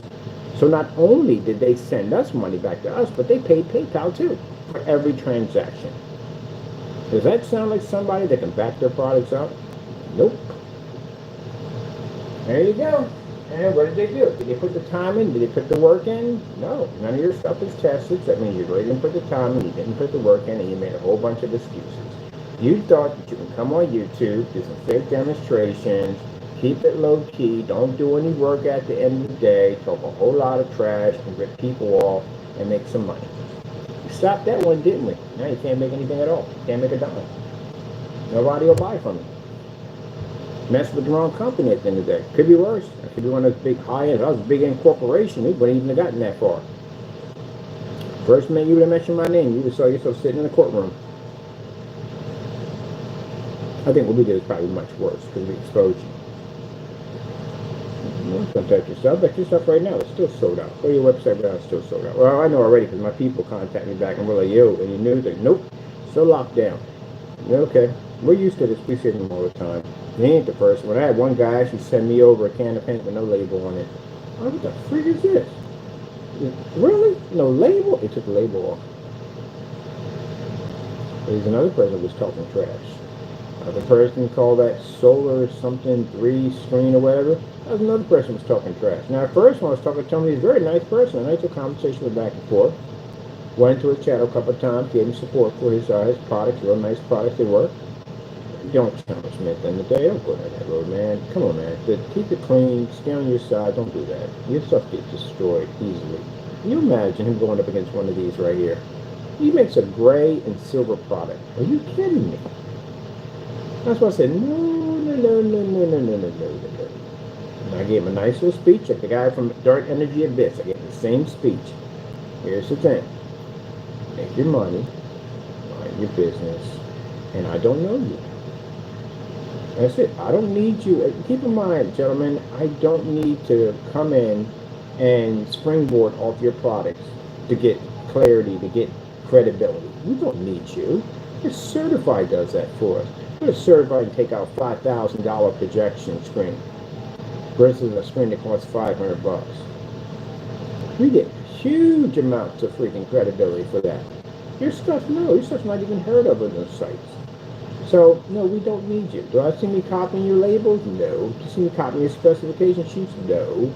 None of that. You guys try to do the same videos we do, try to prove you're us. And we don't do that for you. We don't care. We don't want to be you. Who's out longer than you? How could I want to be you if I've been out longer than you have been? No. So yeah, he came out there and he made some dumb statement about, oh, we get our technology from aliens and stuff like that. So you want to be disrespectful on that level. I sent him a message. I'm right to his account. So I'm like, look, man, before you want to go down this road, I would strongly advise you go in another direction. Because if you want to take it down this road, I'll destroy your screen. You want me to sell that thing for a nickel when you get done with it. I'll buy it. Tell me where your website's at. I'll come buy it right now. I'll put you in a commercial, fully lit environment. Because I watch his demonstrations. He's in an ambient light controlled environment. You know why? The lights behind the back of the screen are really high and see them dispersing out from the side. That tells me you're in a really dark environment. Trying to pull color off on the screen that's silver and gray. So if you really want to go down that road, you let me know. Give me your address. Give me your eBay account. I'll come over and I'll buy from you right now. You're going to live stream against our products. You never contacted me back. So I left it alone. Now I could have took that as a sign of weakness and go, you know what, this is an easy opponent to crush. Let's go get him. No, I don't care. At the end of the day, I'm going to make his money. I'm all for anybody trying to make their money. Wish you the best of luck. Last message, wish you the best of luck. And that was it. Guy from Dark Energy Abyss, 7 years ago. Same conversation with him. Got into a channel, started talking some trash. I was like, no, not today, buddy. You won't sell that screen when I get done with it. He left. He went about his business. I've seen him a couple of times, showing up a screen. I said, man, amazing screen. Looks beautiful. I freaking love it. I'm all for anybody who's trying to basically make a product. Don't use us as springboards. I had to think about that when we're designing the Spartans. The Spartans are Phantom technology. That's what he claimed he took out a Phantom. You're afraid of a Spartan? It's a Phantom technology. It's an advanced version of it. So if you claim you took out a Phantom, why are you afraid of this one? I was wondering about that one.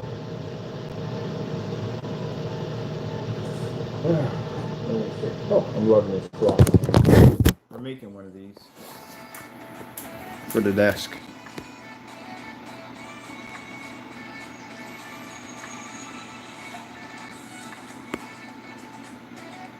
Hey, remember I was going to do that Metro screen a long time ago in the garage? We're going to do one here. We're going to do a Metro screen.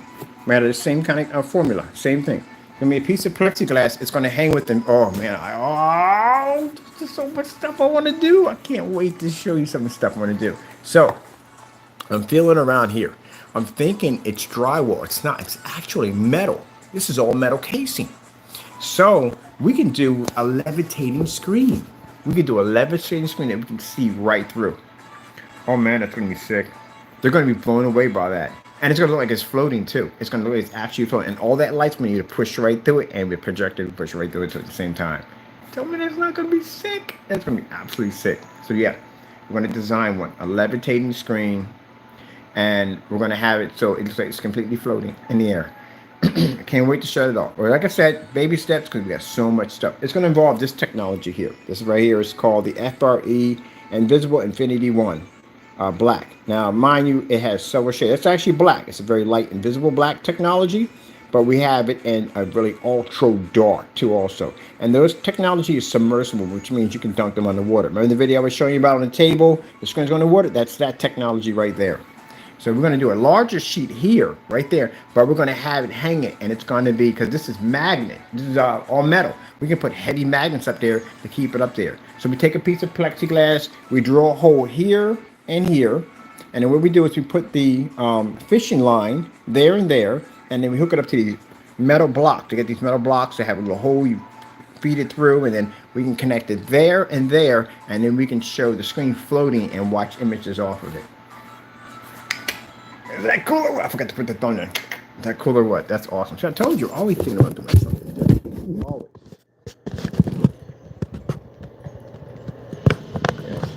I remember that guy contacted me. Jimmy contacted me one time, sent me a text message. I had my number up there.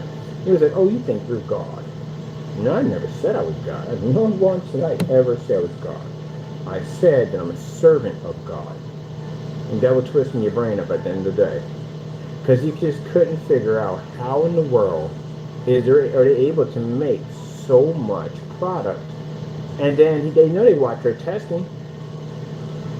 That's why he wanted the next stage was to go in and try to filter, take pictures and filter our images. Oh, by the way, you're being sued for that. For basically taking our images, making them look darker, and then reposting them on YouTube. So you have lawsuits coming for that too also, just to let you know. We have all the images, which you are taking our pictures and going in and basically trying to make them look darker. So yeah, I'll see you in court for that too. Mr. Fernando, you're gonna owe me a lot of money. You don't have this money. We're in the millions right now. You don't have that kind of money. But I'm gonna sue you anyway. It doesn't make a difference. I don't care if you only had 2 nickels to your name. You'll still be getting hit with lawsuits. And it's lawsuits for a very long time. So next time you want to take someone's images and you want to alter and change them, and then repost them and spread lies about us, be prepared for lawsuits.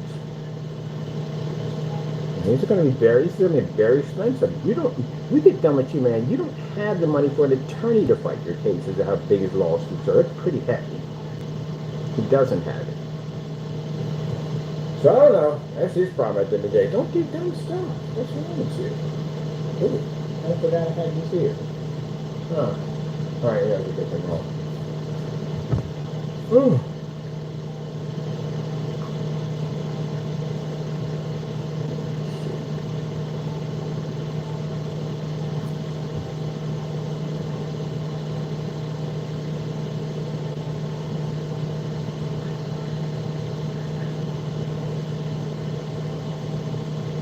We're going to have to run out another unit for this screen. I need a big unit too. I need a unit for this screen only.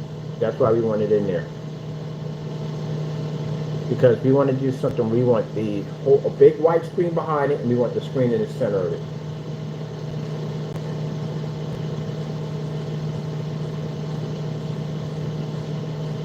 Oh, here. That. Check out clock.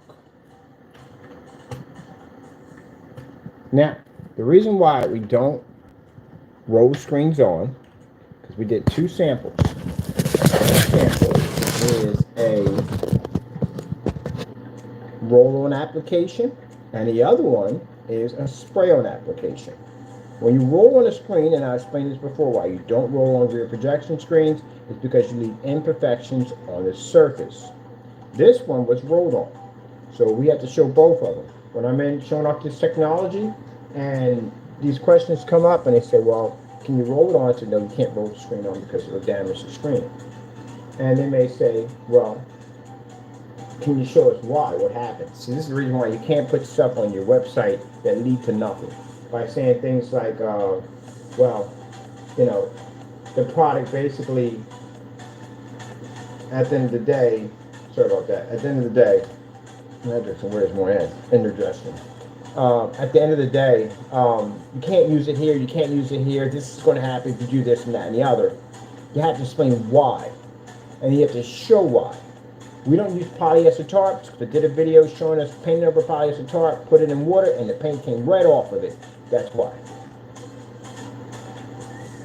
I'm going to show you a demonstration later on today about why you don't roll this particular surface, because it doesn't take, well, you have to spray in, but to put a whole section there about this particular surface. You can't say that we don't suggest you use it at home, only at a business only. Why only at a business? So that's why I said you can't cut corners on that, because your people that you're doing business with, especially companies, are going to ask these questions. Well, what happens if I do?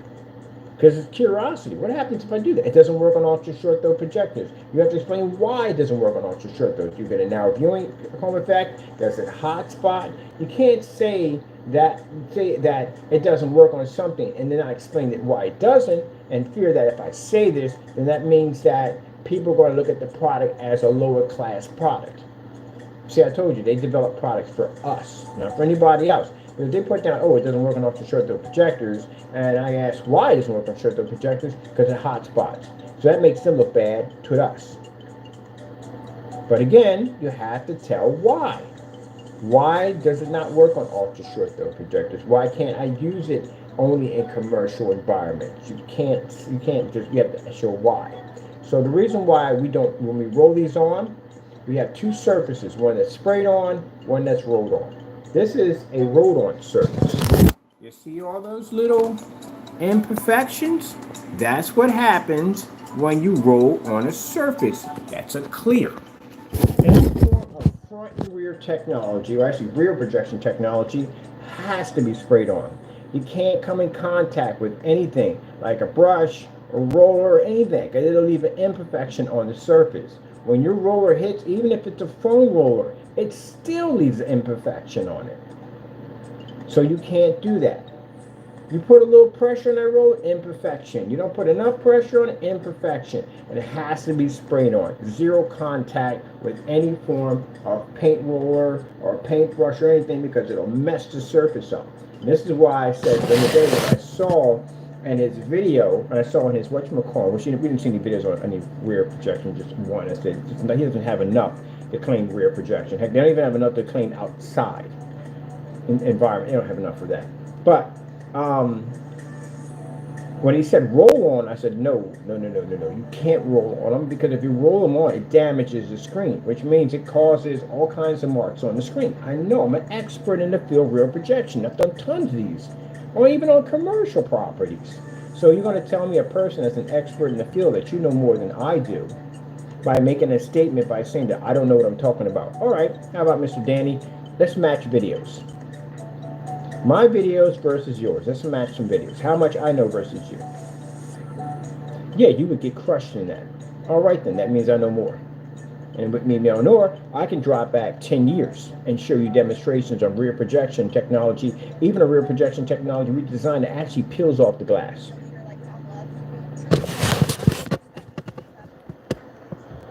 Does he know anything about type of projectors that can be used on rear projection? You can't just put any projector if you want. Basing on the shade of the projector, let's give you a perfect example here.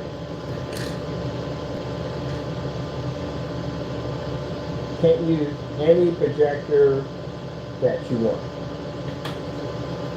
So, what class projector can you use for what particular shade? They don't explain to you. Ask them about rear projection. They'll probably repeat the same thing I just said, because they learn from me. I don't learn from you. First things first, Mr. Danny. I'm pretty sure you have your other name. I call you Mr. Danny. Let me explain something to you. How long have you been developing rear projection technology? Not long. I did 10 years ago. On a QME projector, about 300 lumens, I was doing it 10 years ago. I have video documentation of all my invisible technology. Have you done any commercial environments? I have. I've done commercial environments. What's the ambient light rejection on your technology, Mr. Bird? Mine's called Fusion Light Energy. Basically, we developed a technology that can absorb 100,000 lux of sunlight. You have proof of that? Here we go. We got 20 videos on this, on a commercial site, through a storefront window. See, you can't back your stuff up because you don't have any videos. You know why I know? I did the research. I went to your YouTube channel to try to find anything proving your theory, and I couldn't find anything. I found one video on a projector 2300 lumens, and the screen was about that freaking small, and I really couldn't see anything on the other end crystal clear at all, period. The fact that you state that it can be rolled on is a lie. Every single individual that makes a rear projection technology sprays it on, because any contact with the screen or anything you're using, it's going to mark the surface. Mind you, this is a screen you have to see both front and back at the same time. And keep in mind that as you're going back and forth, any imperfection here on this side, it will show up on that side. Where if you're doing a screen that's not front projection or rear projection, whatever you put here, it's going to stay over there, and you're not going to see it over here. That's why it has to be sprayed on. So yeah, the minute you made that statement about I can roll on, that's how I know you're talking about. What type of projectors can you use per application, depending on how light the screen is? And you ask him that question, he doesn't know what you're talking about. Well, you can use ultra short throw, or why would you use ultra short throw? If you're using a clear coat, why would you use ultra short throw? He doesn't know anything about lamp glare. So to educate him, so if he ever comes in and watches this, you can get some education on why rear projection technology depending on your application layer. Layer application means it basically on how light you want your screen. How do you know how light you want it? I'll teach you something today so you can learn from it. You take a comic or whatever, a piece of newspaper, you lay the screen down flat.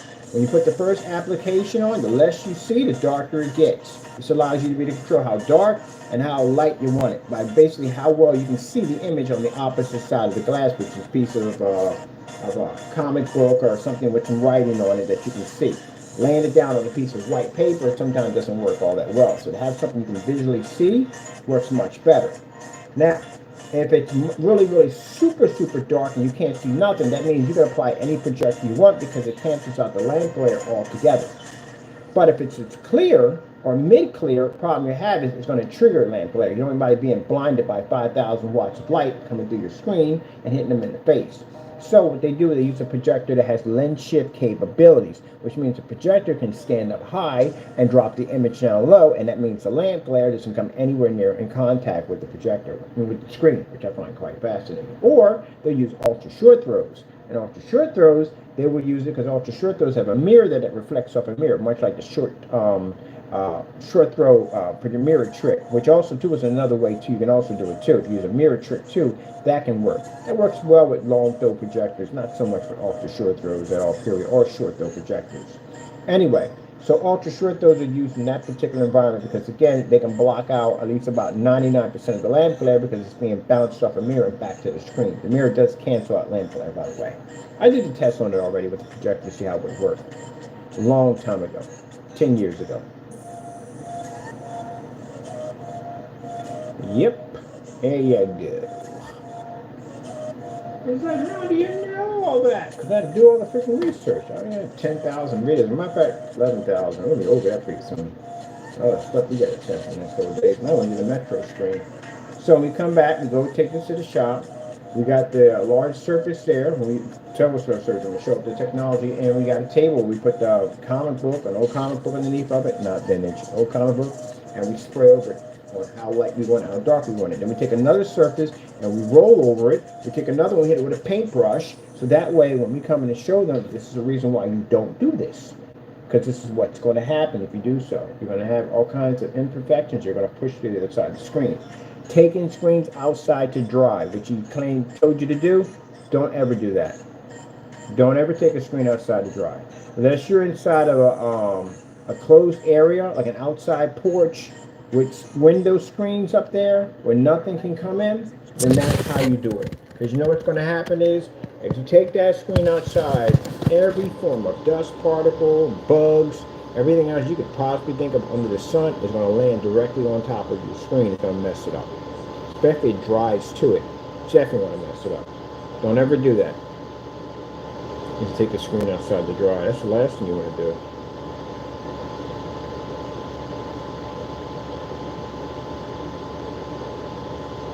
Bugs are attracted to paint anyway.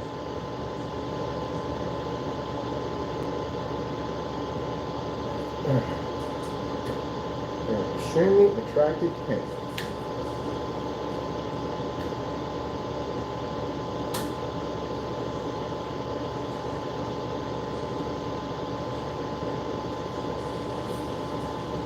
Oh, that man. Where's this driver? Okay.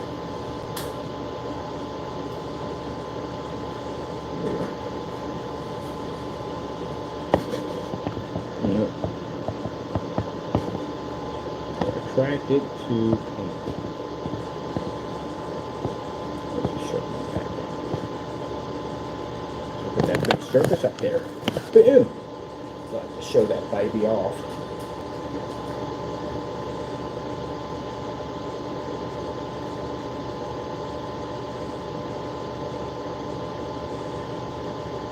We'll get this on the computer, so I'm gonna do let me see with the Mikey's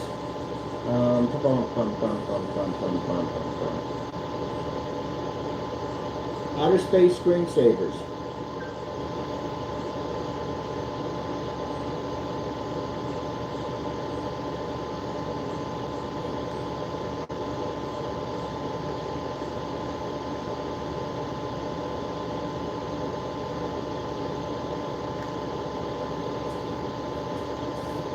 All right, So, killing me a little time here while I'm having this conversation with you. Look at that thing. I got to go outside and do real quick. But, yeah, when I come and explain a few things real quick, we always go over. On top, I can never understand why in the world their video is so short. Because their videos pretty much will last something like under an hour, like way under an hour. Like you don't have much to talk about. Of course you don't have nothing to talk about. Because you don't do any research. You don't do anything at all, period. You don't learn nothing new. You just repeat the same nonsense over and over again. So like technology, nothing at all. And you don't even explain the technology. Like how in the world are you going to do a seminar on your products and you don't even know your product? You know how long seminars can last for? I can do an 8-hour seminar easy. Very easy. Because there's so much stuff to talk about. If you really haven't been cracking the books and you really haven't been doing your testing like you should, you're not going to know anything about your product. Even talk about it. There's a difference between somebody skimming through a book for nuclear power energy and a person basically spending a lifetime doing it. I've been doing this for years. I say 14 years of my life I've been doing this on this technology. I've studied everything you could possibly think of.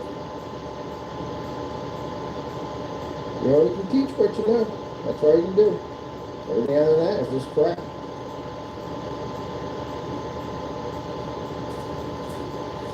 That's what it comes down to. Gotta know what you're doing.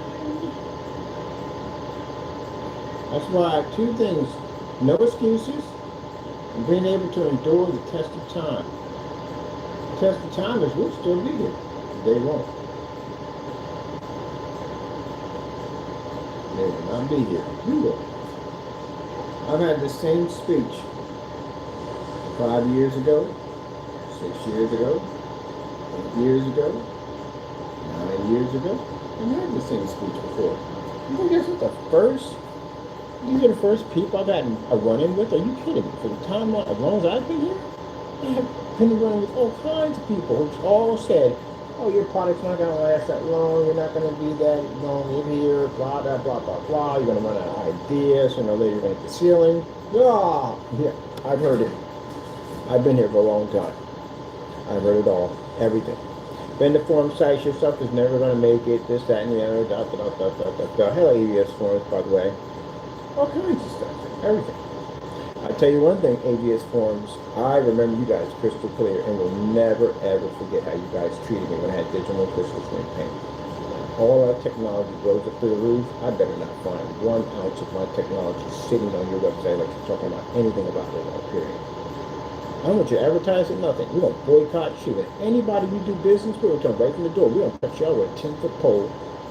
Because you told me at the end of the day that my product wouldn't go anywhere. You said that, it's a dime a dozen, blah, blah, this and blah, blah, blah. Now we're going to have in 2025 some of the most advanced technology. We're going to take out everything we possibly can with this stuff.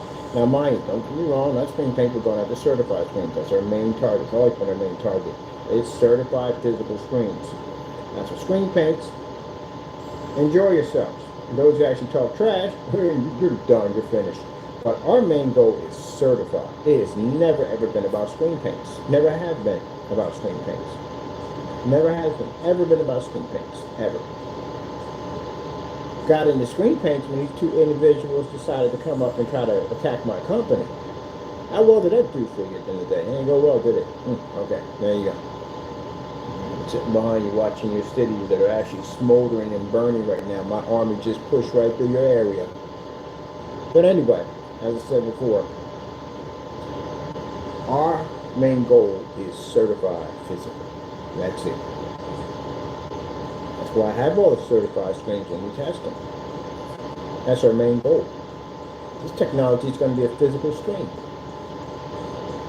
So I want to be to show at the end of the day that our AdTech technology, which has a TV technology coming out pretty soon, this technology now, which is going to be our projection screen and our screen paints, because we definitely have to have screen paints up there to show the screen paint can take on a physical screen. I literally go to lobbies where people sit there and say, oh, there's no such thing as a screen paint that can take out a physical screen. So that was the whole theory of it all. The whole theory was about screen paints versus physical screens. But those two idiots got it mixed up. Those two idiots went in the opposite direction. It's kind of like watching the cartoon from Bugs Bunny and how Elmer Fudd is trying to figure out how to work his gun, and he points it at his own face and pulls the trigger. That's literally what you guys did. It was screen paints against physical screen. It's always been that way. Because the physical screens, I feel like screen paints will never be able to match them. Because they use films and all this stuff, you know what I mean, special surfaces, and we're just paints at the end of the day.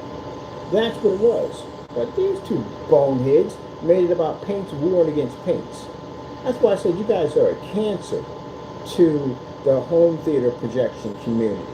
You make other products look bad. Don't worry, I'm gonna get rid of you real soon. I'm gonna get you in that courtroom. I'm gonna get rid of you real soon. You won't be heard of no more. We'll get rid of you. But anyway, you have been a cancer for the community because it's about our technology, screen paint versus physical screens. You want a reality check? Go into a forum site, walk in there with your screen paint to one of them Elite Screens and Screen Innovation, DMP Supernova, any one of those screens you have in there, any one you have in there, daylight screens, and say, hey, look, I got a screen print that can compete with the physical. They will laugh you out of the room. And what, a gray paint at the end of the day? That stuff is trash, man. That's budget paint.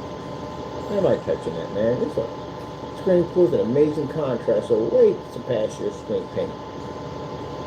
I can function in fully lit environments. I can do this. I can do that. You know, I mean, your screen paint can't go there. You got 2.0, maybe 1.1 sitting up your screen paint. Wasting my time. I don't care how much it costs. I can afford $20,000 for the screen. I ain't got that problem. If you're in there talking to those people, they have that money to do that. They don't care about your budget. Your budget paint. You have to show them something at the end of the day that proves that your product is better than theirs. So as your gray screens can't go in that environment. Oh, but we can. Danny walking there with that paint and that stuff turns gray, they will laugh him out of that room. They're going to ask him about everything. They're going to go through your specifications and everything. They're going to ask you what range gain is, everything. Show me video, show me proof. Because mine, you're going to talking trash to a physical screen. And a physical screen's going to come there and try to shut you down. But us, on the other hand, we're a different cut from the party. We go in there with black technology. I pick up an Infinity One contrast level. How about your screen? Oh, yes, it's gunmetal. Oh, you can't see it. Okay. That's the one highest point of a physical certified screen is the ability to be to pick up a heavier contrast level over gray screen paint mixes. But we're not a gray screen paint mix. We're black. So I pick up a higher contrast than your screen, which hurts at the end of the day, big time. Well, then they use the theory, well, you're a black screen. You probably can't pull up in fully lit environments because I heard fully lit environments play black screens. Oh, really? You really believe that, huh? Oh, we don't have that problem. I showed them the Star Wars screen outside at 180 inches. That kind of stings a little bit right there. What's your gain on your screen? Oh, my screen's is so and so and so. This is an 8.0, 0.9. Oh, this is my screen sitting in the ceiling right now. Same light that plays your screen, we actually can watch a movie off of it. Final nail in the coffin, we saw him showing the screen that absorbs sunlight and shut the whole room down. Man got nothing for us. So technically, I can come in and I can wipe your screen clean. But you got no proof of it. Oh, we don't, do we? And we show them the certified test demonstration. Which screen do you have? Here you go, here you go, here you go, here you go, here you go, here you go, here you go, here you go, here you go, here you go. There you go. Destroyed, just like that. That fast, that quick. When the first thing connection comes up, well, how much? It got to be a lot of money. It got to be a lot of money. No. Anything's like under $500. Yeah, there you go. How much you pay for yours? Oh man, $5,000. $20,000? Really? Really? You pay that much money for your screen? How much you pay for your projector? Ooh, really? God, that's crazy, man. $10 projector here. $50 projector here. $200 projector here.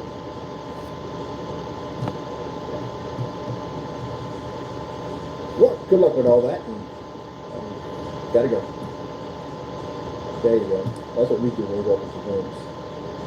You gotta strategize. I let them choose at the end of the day and make them think that they had the upper hand when they actually never had it to begin with.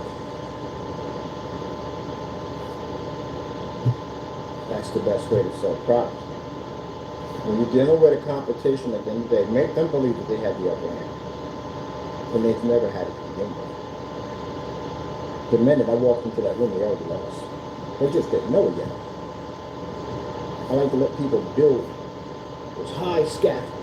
People make fake accusations about their product all the time. They make fake accusations, keep building and building and building. You're just watching, wow, look how far they're up there. Somebody give me a hammer real quick and then knock this bottom brick out. Watch this thing come crashing down. Yeah. That's what's going to happen to a lot of people and take them into court. They built up all this nonsense. You get in that courtroom, you sit there with a big old sweatshop, man, like, oh, watch this. It's going to be interesting. Every brick that falls, you have to pay Mr. Bird. Every brick that falls, you carry jail time. Think about it. But anyway, yeah. Now for the customers, this is fantastic. Because you know why? Because now they're not stuck in the nonsense anymore. They don't have to reach out to a certified screen and spend money they don't want to spend.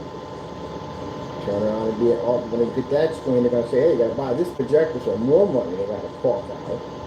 Still stuck in ambient controlled environment. You can't read contrast on a projector that has an insane amount of contrast sitting on top of it.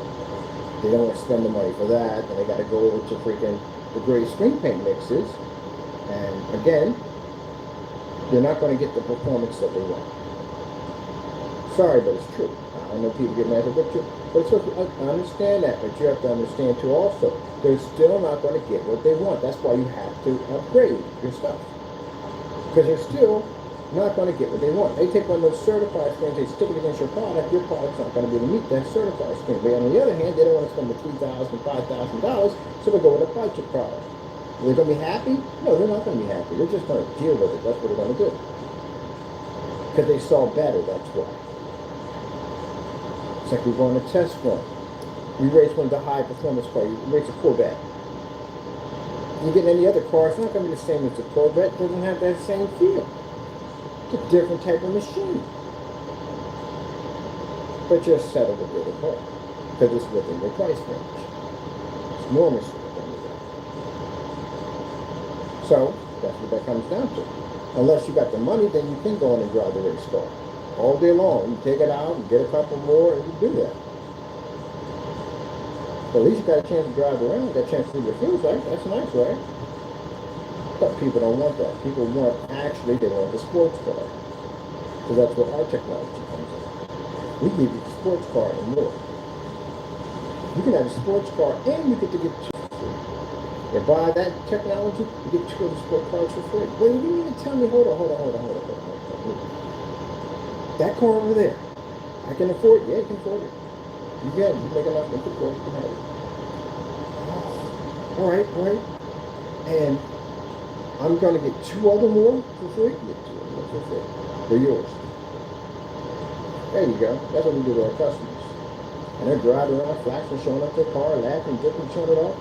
And the other people at the end of the day, well, they got a chance to, some of those who saw the certified screens first, and then had to go with the gray paint, so white screens, they can only dream it.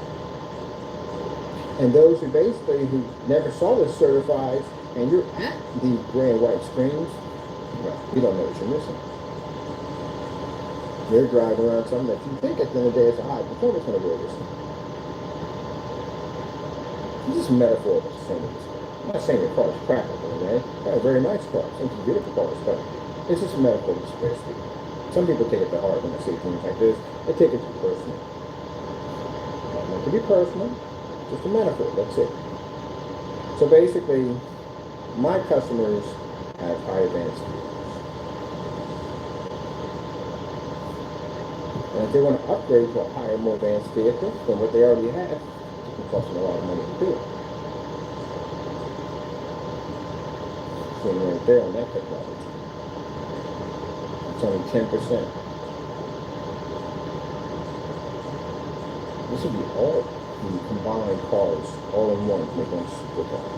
Oh, I forgot we got that ad tech coming out, so we don't know about that. That car's that's futuristic. I don't know what we're doing. We got so much stuff, and I don't even know how to categorize. I really don't.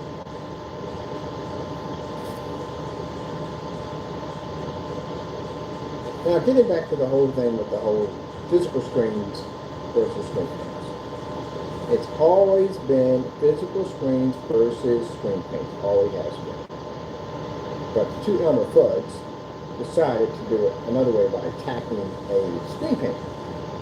Now, screen paints have basically gone against each other from time to time, but nothing on the level that these guys have done. We'll talk a little bit of trash here and there. We all meet up on a forum site. We show off our stuff. That's how we did it. We used to do it back in the day. We still do it now, today. These guys decided to do dirty tactics, which the same dirty tactics, again, gentlemen, I'll see you in court real soon, which have gotten your lawsuits. And again, some of you are never coming home, but you're going to jail for a long time. And we're planning to make sure you stay there. So with that being said, you took it too far. You did too much dumb stuff. I've never heard of anybody that I've seen going back and forth with the screen paints ever post people's pictures and stuff that you guys do. You know it's wrong. So again, as I said before, there's screen paints against certified screens. Physical screens. A screen paint will never be able to take on physical. I give it all the time to go on forum sites, we show stuff off over there, we get a guy all the time to go, oh no, but you guys are not as good as freaking a physical screen. Show me a physical screen with black please. Then they brought in the carbon black. I saw the carbon black. I said, okay, Diamond's got a black screen now. I go research the carbon black. Carbon black's a screen. It's very expensive. And again, you can't get samples, so you can buy the entire screen, but it requires an 8,000 lumens a kick. When I heard that, I put a big old smile on my face. I was like, well, that's done. But that doesn't require 8,000 to one. The screen we have under AdTech can filter sunlight. Carbon black can't eat sunlight. And that projector's 52. Inside, they can run at 50 lumens in a fully lit environment.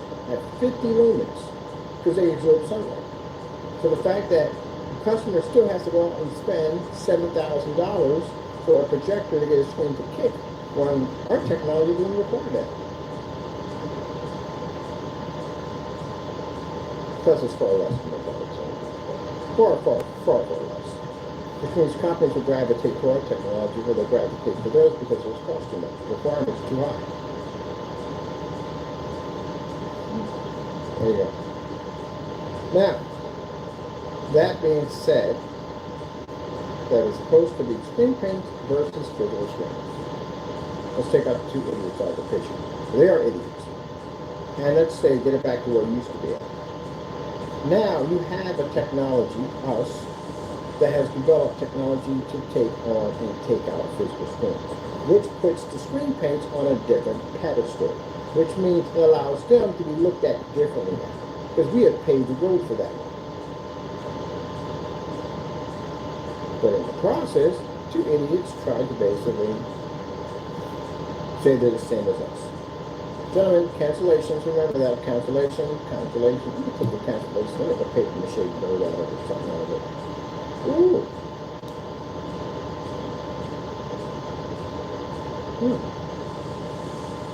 I'm going to make a projection screen. How are we going to make a projection screen for you? I'm still going to make a projection screen for you. The cancellations. But anyway, that's why we came out together. Man, it almost went off on the deep end for a minute. But we had launched that Spartan screen. You know, Spartan screen was designed to do. Spartan screen was designed. It was never designed to ever be sold. It was never designed to be a legendary part of the legendary editions. It was strictly one purpose only. We were going to wipe all screen paints, everything. Projection screens, we were wipe them all with that technology. This will show exactly what we could do. Then I had to think about it for a bit. I said, you know, if you do that, then you're hitting other people who have nothing to do with this. They have nothing to do with these two idiots at the end of it. It's just these two idiots. It's nobody else. It's just these two idiots. They're out there minding their own business, doing their own thing. You got no business in their backyard whatsoever. If they do in their backyard, mind their own business, leave them for them. So we just sit Spartan on those two. And what happened? Well, you know, came in, talked a whole lot of trash. They was on vacation. I can't say this thing right now. It's a website. He closes a website in the middle of his vacation. That's the dumbest thing I've heard in my entire life. You know, okay, use your excuse. That's what you do. Lock the shopping carts, keep us from buying your product so you can return the money, because we know you can't keep it. They removes an entire state. The day he gets back, I send him a message. You ready for us to buy? Oh, sure, go ahead and buy. He removed the entire state of Pennsylvania. That shows your person can't back his stuff up at any day. So So it's just those two cartoons up in there. Everybody else, yeah. So at the end of the day, I look down and say, no, these guys are jerks for this time. Give them the opportunity to back their product up, and they still can't sell. They're jerks. So let's move on. We label you as trolls. We don't consider you to be screen paints. Neither one at all. They're trolls. That's why no one's buying this stuff. So then we decide, okay, so we're going to do it for the Spartan. Let's make a product line with these Greek mythology screens. And we'll make them legendary, called legendary, and we'll make a rare edition, limited edition. We make 5 of these a month. One of them is actually one of the rarest. We make it once a year. And that's what they're getting used for. Imagine, that technology was never ever seen, and they know what we do. We never showed off the technology. We said we had the container in the back, but we never showed it off. He was so scared of us even mentioning high performance screen recording. Mine was a Phantom too. He claimed to be the Phantom. They gave us back the money. He didn't even get a chance to place the order. He locked their shopping cart and removed the state.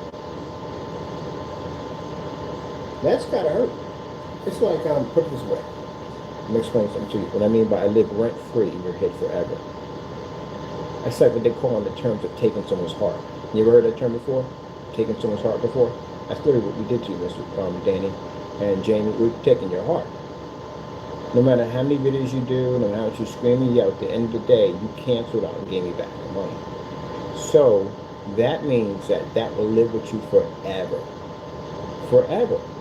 Unless you're able to make a product that, and you're able to redeem yourself. But at this particular point, we don't care anymore. I'm not going to come here and buy anything from you anymore. I don't want it. There's no point. Your stuff doesn't work. It's a waste of my time. So that's like you got a brother, right? And he's really good at a video game. He beats you every single day at this video game. Every day kicks your butt. That one day, you beat his behind. You kick the crap out of him. Really, really bad beat the crap out of him. Which basically, you know, somebody beat you so bad in a game that you think your controller's unplugged? That kind of beat down. And he wants a rematch so badly. He wants your rematch so badly. But you won't give it to him. Because you know that you took something from him that he'll never be able to get back. But gentlemen, we gave you multiple chances to get it back. We did, and you still canceled out to us. Canceled out on eBay, canceled out on your websites, canceled out on eBay again, canceled out on your Goopity Goop, canceled out on your PSP, which it removed an entire state and locked every shopping cart because you know you couldn't basically place the order, let us place the order. We gave you twice a chance to back it up. And you canceled out, right? And we gave you the second chance. This is even worse. Not only, now you were never beating me at the end of the day, so just leave it at that. You take first chance to challenge me and kick the crap out of you, which you thought you were really good, but we beat the living daylights out of you. And then we came back and said, you know, I'm going to give you another chance. And we beat the daylights out of you again. So, okay, we're done, let's move on. Or in the term of in the streets, where they say taking someone's heart, where you talk a whole lot of trash, right? And somebody comes up and they step up to you, and they just give you that pump at you, and they take your heart. Now, you can talk all the trash you want to all your friends. All day long, you can talk all the trash. I would have kicked this behind, man, if I was up in the face, blah, blah, blah, blah, blah. But deep down inside, you know that you punked out. That feeling never goes away. That's what you got. All the trash, we talk about your product from all day to all night. Doesn't make a difference. We got cancellations on you. The difference between getting punked out is everyone saw you get punked out, right? But on our end, we got the proof. We got the receipts on the other end, or trophies, showing that you punked out. Not one time on every single product on your website. We have a cancellation for every single product on the website, including the samples. So with that being said, that's why they're angry and that's why they're bitter and upset. More to themselves. Because you talked all this trash about your product being so powerful and so great and it's this and that and the other. It's all these amazing things. And you punked out. Now, mind you, if you listen to what I told you, Mr. Danny When I first had this run-in with you, and we first saw you carrying on with activity against my company, I said, man, look, go make your product and go someplace else. You don't want this. No, kept on going with it. So what happened? Got cancellations on you now. So we took your heart from you. So you can joke and laugh to all your friends, you can joke and laugh to everybody on YouTube, but deep down inside where it counts the most, you know that your product failed. Everybody puts on shows. You got people that come on stage and they can smile from their crowd, crack jokes and everything, but deep down inside, they're crying inside. And that's what's going on in your world right now. Anybody making any kind of product at the end of the day, and you fail on that level, it doesn't go away at all, period. Especially when you talk trash about somebody at the end of the day and they take that from you. That's even worse. You fail at something, you get back up and do it again. You talk too much trash about it, well, that's kind of where you come back from. Like the guy on the Titanic. You know, the guy who sat there and said that not even God can sink this ship. You know, he shot himself, right? He could have got off the boat. He could have. He didn't want to come home. He didn't want to face anybody. Talk too much at the end of the day. Made a statement should have never stepped. Not even God himself can sink this boat. The worst thing to ever say. You know, when you go on that sea, the one thing you want is God to bless you. You don't want to tempt God at the end of the day. It's something you just don't want to do. An iceberg is a natural disaster, which means the iceberg may not go. Curse the boat before it even got out of the harbor. If I looked at him, I would get off the boat. I would literally got him off the boat. I would have got him off that boat. You said, what? Really? Oh, no. No. You got to go. You got to go. Get somebody to pray over the boat, please. Yeah, get him off the boat. He cursed that boat. But he didn't go home. He shot himself. You can't go home. You can't live that. You can't live in that life where, you know, weren't you the one that said that not even God can sink that boat? How many people died on that? There you go. Huge tragedy. You guys can't live that down. That's going to be, I'm going to be living rent-free in your head forever. But you did it to yourself. You talked all this trash, you got on camera, and you talked all this nonsense all over YouTube and everything. You continue to talk trash as we speak, and we have your cancellations. So again, deep down inside, when you're all alone, there's no one around you, and with your thoughts, you know that we took your part. You got punked. Well, that's what it comes down to. Oh, don't have time. So, I don't mind me when you contact me screaming and yelling and cursing and all that stuff. It's a reaction because you're upset and angry because, and deep down inside, you're mad at yourself. Why did I cancel? Why did I get back this money? That was a stupid thing to do. I should have basically sold them the product. I should have backed it up. Yeah, too late now. That's the thing about life. Some things you can't go back. You gotta just deal with it. Now, with all the dumb shenanigans we had to go through, or basically going through, oh man, we had to go through so much dumb stuff in this guy so we can sell the product correctly.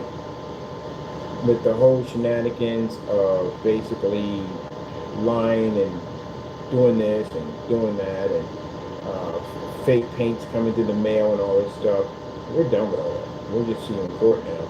But other than that, you gotta live with that. You got plenty of time to think about that. You think about it there. And that'll make a person go crazy to think about that. But you have to give you the option. I don't know why you didn't do it. Why didn't you just send it over? Why didn't you just send it over? Why did you cancel out? I gave you back money for it. I mean, clearly you mentioned your product being better than ours. Why didn't you just send it over?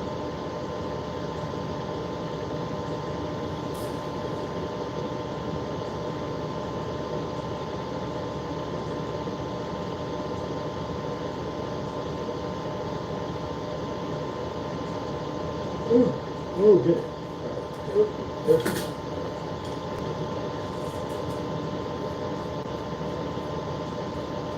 Why you just send it over, man? You just send it over. So you go over. There you go. Thank you. I paid you for it. I managed to mail 3 samples. I paid for it, all of it. $1,900 just on the website alone. We did maybe about 400 or 500 on the eBay account. That's a lot of money. You couldn't keep one dime of it. Now, you sent over the product for the 2.0, I spent your money. $1 to my Dragon Ball Z characters. And then you try to go in to, which I got all the transcripts, you try to go into PayPal and you try to file a non-subscribe claim against me by saying that my product didn't work. And you lost the claim. You know why? The batch number sitting on it. Got a recording of the product actually being tested before we actually ship it out to you. And testimonies from customers showing that the product was working perfectly fine. Also, too, Mr. Fernando, why I say you're not a very intelligent person, this is why. PayPal, if there was a problem with that container, we would have had oodles and oodles of complaints against that product. But we didn't. There was not one complaint. And PayPal checked that. They wanted to see and ensure there was no complaints on that product. You were the only one. And then when they seen your product came out of a 5-gallon container along with everybody else's, and the testimony from the other customer, you lost your claim. That's what he tried to do. Because he's desperate. He wanted to win a claim against it so badly. Even with the other customer, you got the Meyer product, went over in England, which I got some friends in England too. I'm going to be coming to England pretty soon. I got some business down there to conduct. But anyway, he went there and PayPal messed up on that one. PayPal went in and screwed up because we threatened to take PayPal to court because we had a batch number sitting on top of it. And PayPal returned the money back to my account, $85 on one account and $85 again, second transaction, right back to our account. We can back ourselves up. We can take them to court for it. Yep. They got up there and started ranting on camera talking about, oh, we finally got somebody at the end of the day that his batch number couldn't defend him at the end of the day. Yeah. Now you're going to court over a batch number, my friend, for the same product, and we're going to sue you for $100,000. I don't know. They're probably going to sue you for a little more than that. Instead than that. I can't wait to hear him say out of his mouth, I don't have the money. I can't pay you. It's not my problem. You don't pay me. Make sure you have my money. First lawsuit that goes through, I'm going to lock every one of your banking accounts, every single one of them. When I go to the debt collector, I want all your accounts, everything locked. You better start pulling money out of your account right now. You're not going to have any pretty soon. And lock your bank accounts. You're going to owe money. First thing they do is seize your accounts. Debt collector comes after them. We don't come out, that's what we pay. We pay a debt collector. That's what they call execution of judgment. That's what it is. You go and get a debt collector. And they go in California, they'll be in California already. They'll go in and they'll contact the banks, let them know that you have a massive lien laid against you and that your accounts need to be frozen. Freeze your accounts. When you've done your credit card, none of that will work at all, period. Any money you make in that timeline, they'll find out where you work at. They'll contact your employers and let them know that you have a lien against you and that some of that money has to be set aside for us. I can go garnish your paycheck. You get your tax return, you take that too. Some of that comes to me too, on top of that. Anything comes right to me. You have to be able to pay that money on first. Mind you, when you get hit with the copyrights, that's a little different because the copyrights, we hit you, but also too, they're going to hit you too. So they're going to let people know, institutions and all that you have these massive liens against you for losing a case for copyright infringement, and they'll have to freeze your accounts and take whatever they can get out of you. With money, that's going to carry jail time, so keep in mind that you don't have any money to put on your books. So if you don't know what that is, people, at the end of the day, it's basically your books is where you go to the store, commissary, you can go pick up, cigarettes, gum, cookies, stuff like that, socks, whatever. That's what that's for. But if you have, if you've been fined in that process, like when you charge the work you had a heavy fine, they take any money that keeps your books. So you have to find somebody else that doesn't have any fines on, that has clean books, that maybe they can put your money on it. They can trust them because you just take it off of them. So you go through that freaking headache. No, you don't get that. You don't get that at all, period. Take every dime from you, everything. Till the money's paid up. It'll be on court records that you got sued. So you have to pay that So even if you don't get any jail time, which you are going to get jail time, it's a copyright. Some of the other stuff that's carrying heavy charges, post office and all that stuff, you're still going to get time. But anyway, if you don't, say he doesn't get any time at all, right? Mary doesn't get any time at all. He's still going to have to pay for lawsuits. And that means he's going to be working for me. Because percentage of your paycheck will go to me. That's what happens there. And I still take anything out of your home, take items out of your home, furniture, jewelry, everything, appliances, electronic, everything, pretty much everything, you take everything. That's why you don't touch certain things, you don't do copyright, you don't mess around with that kind of stuff, or defamation. You use my face multiple times. That's all too good. You don't have to worry about that too also. We got many of those, a lot of those defamation lawsuits coming. So yeah, you don't do all that stuff. Ooh, what a good this right here. Ooh, get the fire. Good fire. Oh, let's see, what's my stick?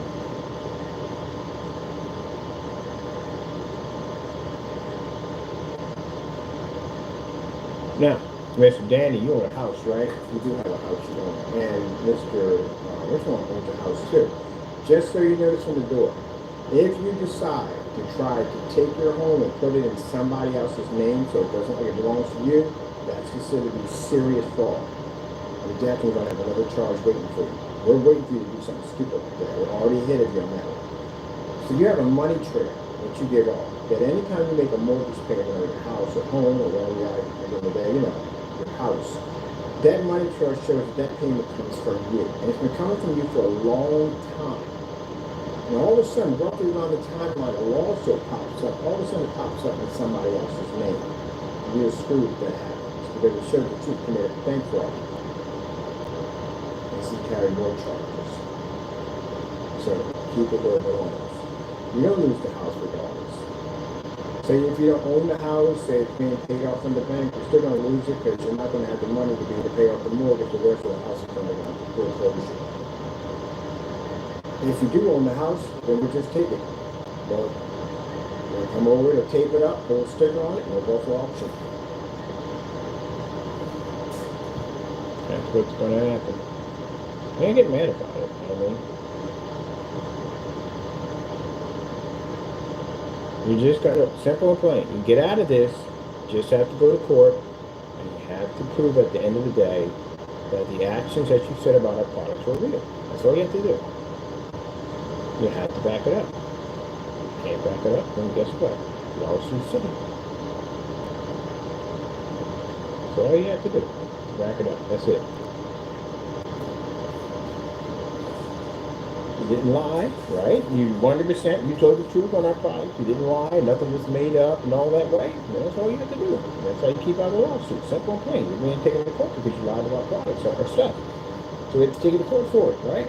You never used my picture without my permission, never touched the copyrights, none of that all picture, never did fake demonstrations against my product. You actually have my product, you bear receipts showing that you had the product and purchased them directly from my company. And any false demonstrations on that, right? Yeah, it's easy. You should be the winner. But if all that's a lie, and what we say is true, then guess what? You get sued. You have to go to jail for it. Okay, simple thing. No excuses.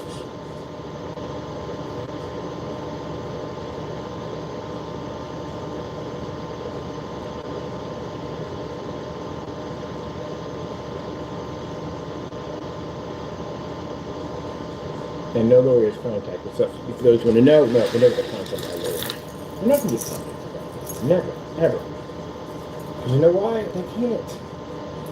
Before you can go see an attorney, you're going to have to meet with the attorney, and the attorney's going to ask them, why am I making these statements on YouTube? That's what he's going to ask. And he made accusations, I did this, and did that, and so on, so on, so on. And okay, are these accusations true? Before I contact this guy. And you know the truth. That's why no lawyers contacted us.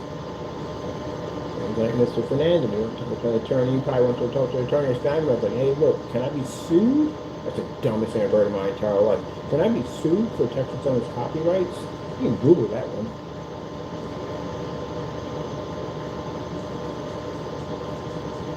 bet your lawyer told you the same thing. Oh yeah, you're getting sued. I'm going to go to jail too.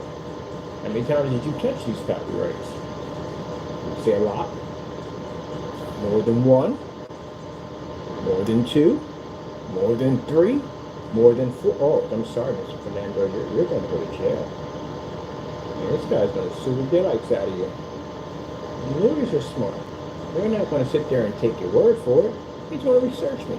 I'm pretty sure they have researched me already. He's going to check my copyrights, which he's going to find sitting on top of that cube. He's going to go over to the copyrights research office, and he's going to dig up my copyrights. And he's like, contact, like, you're in trouble, buddy. These copyrights are real.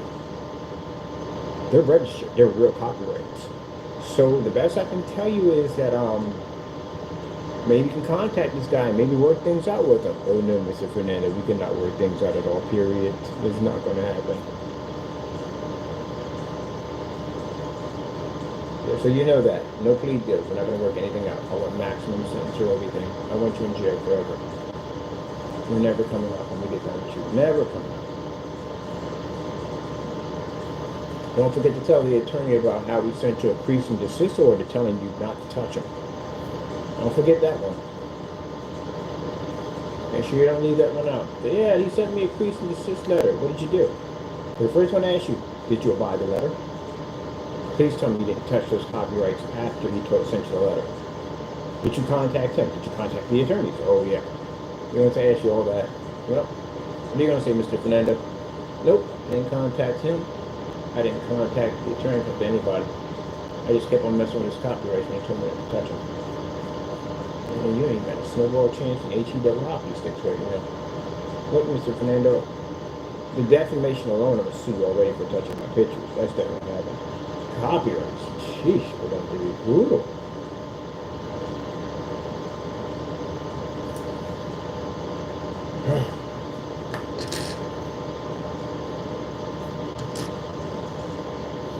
Oh, we're 8:17.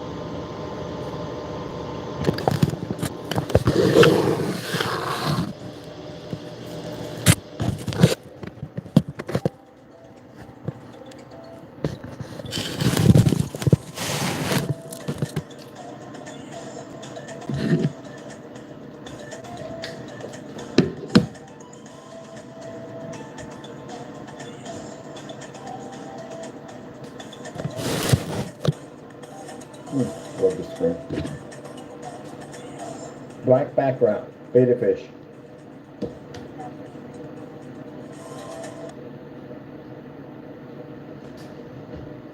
Having a heat wave, a tropical heat wave. Oh, breath. Alexis, what's the temperature outside?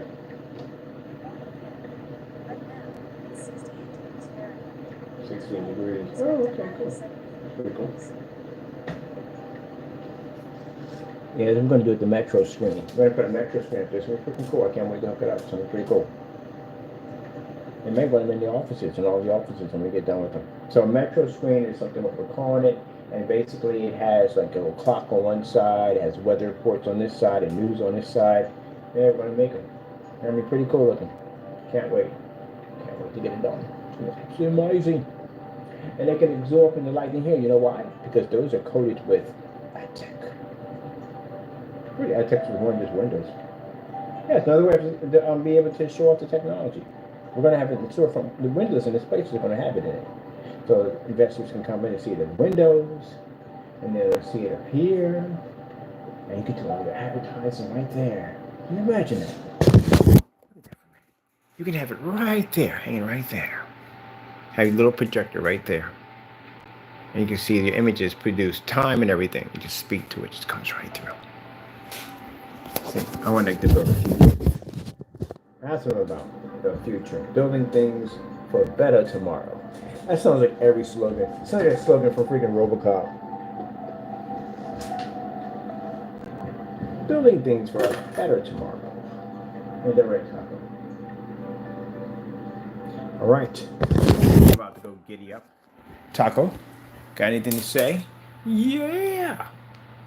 Oh, Taco. Taco. Hey, Taco Man. All right. That being said, people, I enjoy time I talk here. Had a good walk, good talk. Well, I'm not walking anywhere. Good talk today. I got some things I gotta go take care of. Make sure I got my business cards on me. I love these cards so much. These cards are freaking cool.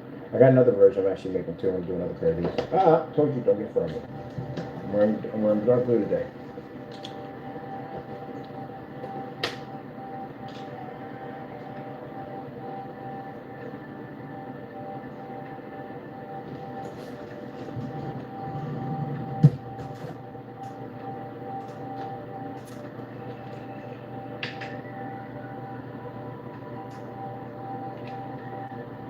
If we spent more time working and trying to make better products, you wouldn't have time for the dumb stuff that's all sent to. You really wouldn't. If you spent more time working. As you can see, you got too much time on your hands. Way too much on your hands.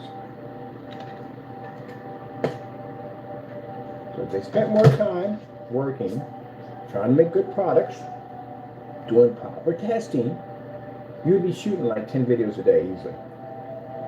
Remember Daddy walking on his backyard talking about, well, sorry, not your backyard, my backyard. I'm taking that from you. You know that, right? That house is coming to me.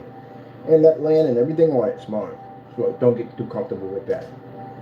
I strongly advise you not to do that. But anyway, you sit there and say, well, I don't do 10 videos a day. You don't have nothing to talk about at all, period. I've seen your videos. There's nothing but a bunch of mumbo jumbo. You're so rambling on about, I don't know what the freak you're talking about. So, no, you can't do. You can't write a book when you don't have the knowledge to write the book. When you have the knowledge to write the book, when you know what you're talking about, then you can write a book. But you can't even write a freaking 2-pamphlet brochure, because I've seen your specification sheet. It is extremely weak. Meanwhile, we max out 8,000 easy. We still need more room. We have to design showrooms to house all the information we have. And then a little bit of whatever that stuff is supposed to be, that's nothing over there. Come on, you're not really doing anything for the day.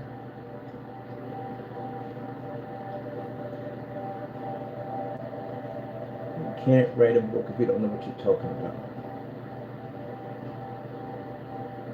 Ain't that right, Mr. Tucker? What are you talking about? Nobody even knows. Nobody even knows. Nobody knows. Loft music background. No one knows. Nobody knows. No. All you do is come into my channel and then basically send me a message about we don't listen to it. Oh, but the fellow who basically contacts us, weirdo, let me explain something to you. None of your messages listen to you, know that, right? Your stuff is deleted the minute it comes through. So after you get done making your little conversation, your stuff automatically gets deleted. There's a trace on your line, you know that, right? We know exactly where you're coming from. Your stuff gets deleted right from the door. Nobody reads that stuff. Why would I read? First of all, why would I take the time out? The only time I show you stuff off is when I show people that how dumb you are. That's basically about it. And you can't spell. Gee, the spelling and grammar is so bad. But anyway, that's all we do. That's it. We're done with that. We already know who you are. We know where you're at. We're good on that. All right? We just show how dumb you are when you contact us. So that's it. But other than that, when your messages come through, you get up in the morning and you waste the time to send messages to us that we don't even read. Those messages automatically go into junk. They terminate that right from the door. You put your message in, right, and you send it, it's not going through. It gets sent someplace else.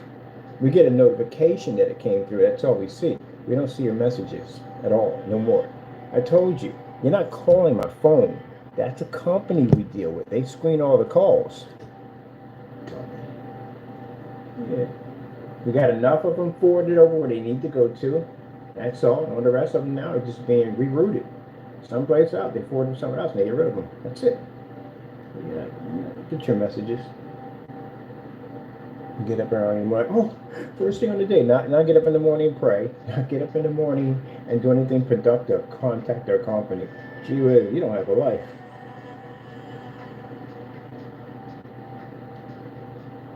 Hope you don't have kids. Hope you can reproduce. Gee whiz, there ain't much intelligence left in that gene pool at the end of the day. You're that dumb at the end of the year and get up early in the morning, you're a grown man, contact the company and rant and scream on the phone. Gee, that's why I showed you. So yeah, this is the people that Jamie attracts. Back in the day. Yep. He's the ringleader of the circus. You got, yeah, that'd be funny, man. Yeah, he's the ringleader of the circus.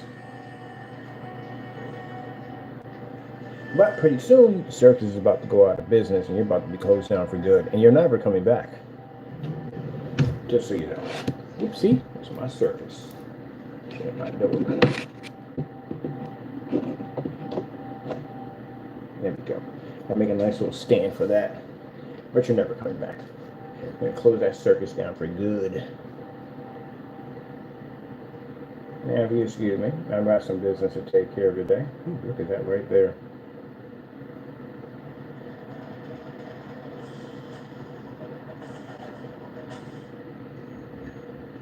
I think I want to, I want to do the metro. I got to track down magnets that are basically be able to hook to that thing. Why are we always with the political stuff? Out of here. See all that? All right, we look for magnets. We need magnets that basically connect the this to this. Actually, oh man, that is going to be sick. I'm dying to do this metro. I haven't done a levitation screen in a long while. Let's see, fishing line. I got to work some fishing line. And to plexiglass has to be super, super thin. Super thin. I want it to be super thin. Super, super lightweight. Oh. I know exactly where to go. Just really thin, lightweight plexiglass. It has to be very thin. It has to be thinner than a credit card. It's like very, very thin. Now that you don't want to drill. You drill that, you'll crack it. What you got to do is you basically have to take a screwdriver and heat it up and push through it. Because if not, you'll basically mess it up. But we'll tie the fishing line through that, and it looks like it's actually floating in midair. So it looks so sick at the end of the day. And we can do this in a fully lit environment. You know why? Because AdTech will be on it.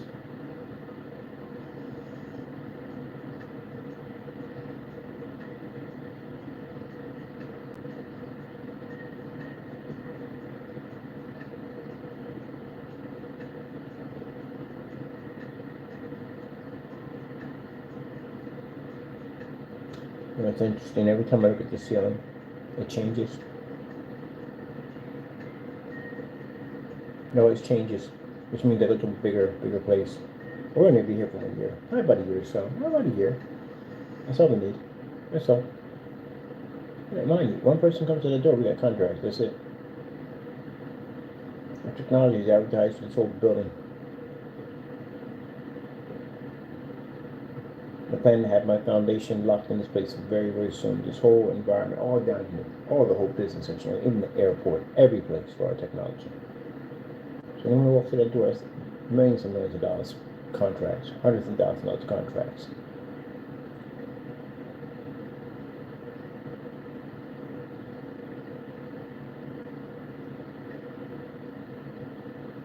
I can literally take proceeds from one contract and use it to feed people.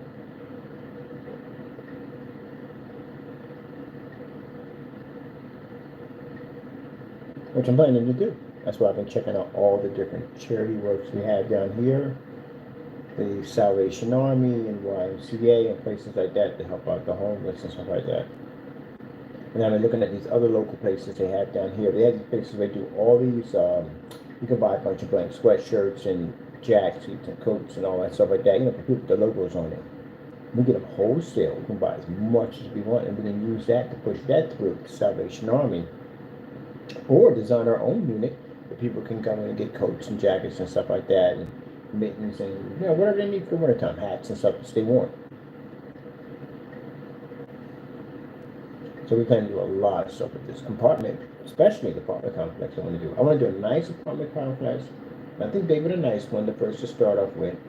And this way we can do it all through, I want to do it all through solar. I want the whole thing to be solar, which would be nice because there's no electricity bill, so it's nothing.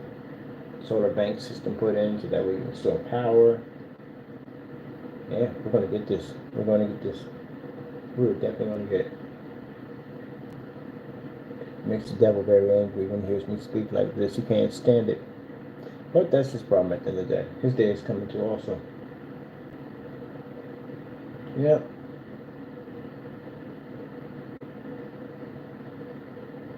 Rent-free for the month of December, which is the hardest time to pay rent. It's in December, the holiday season. It's really hard to pay rent. Starting rent, well, rent will be at $600. That's what I want rent to be, $600. And I want 1,300 square feet. 1,300 square feet, it's good room. It's good room. 1,300 square feet, $600 for rent. No first, second, and last.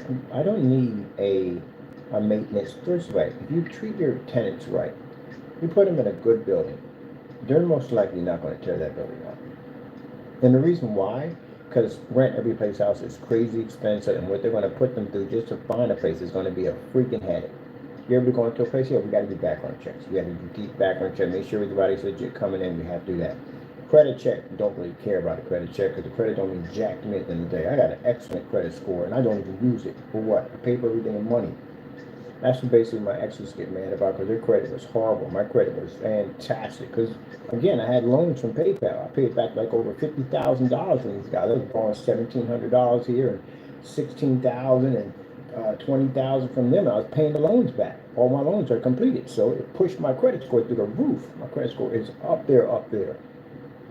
So I don't use it because I don't see the purpose of credit. I really don't get it because, again, you still got to pay with money at the end of the day.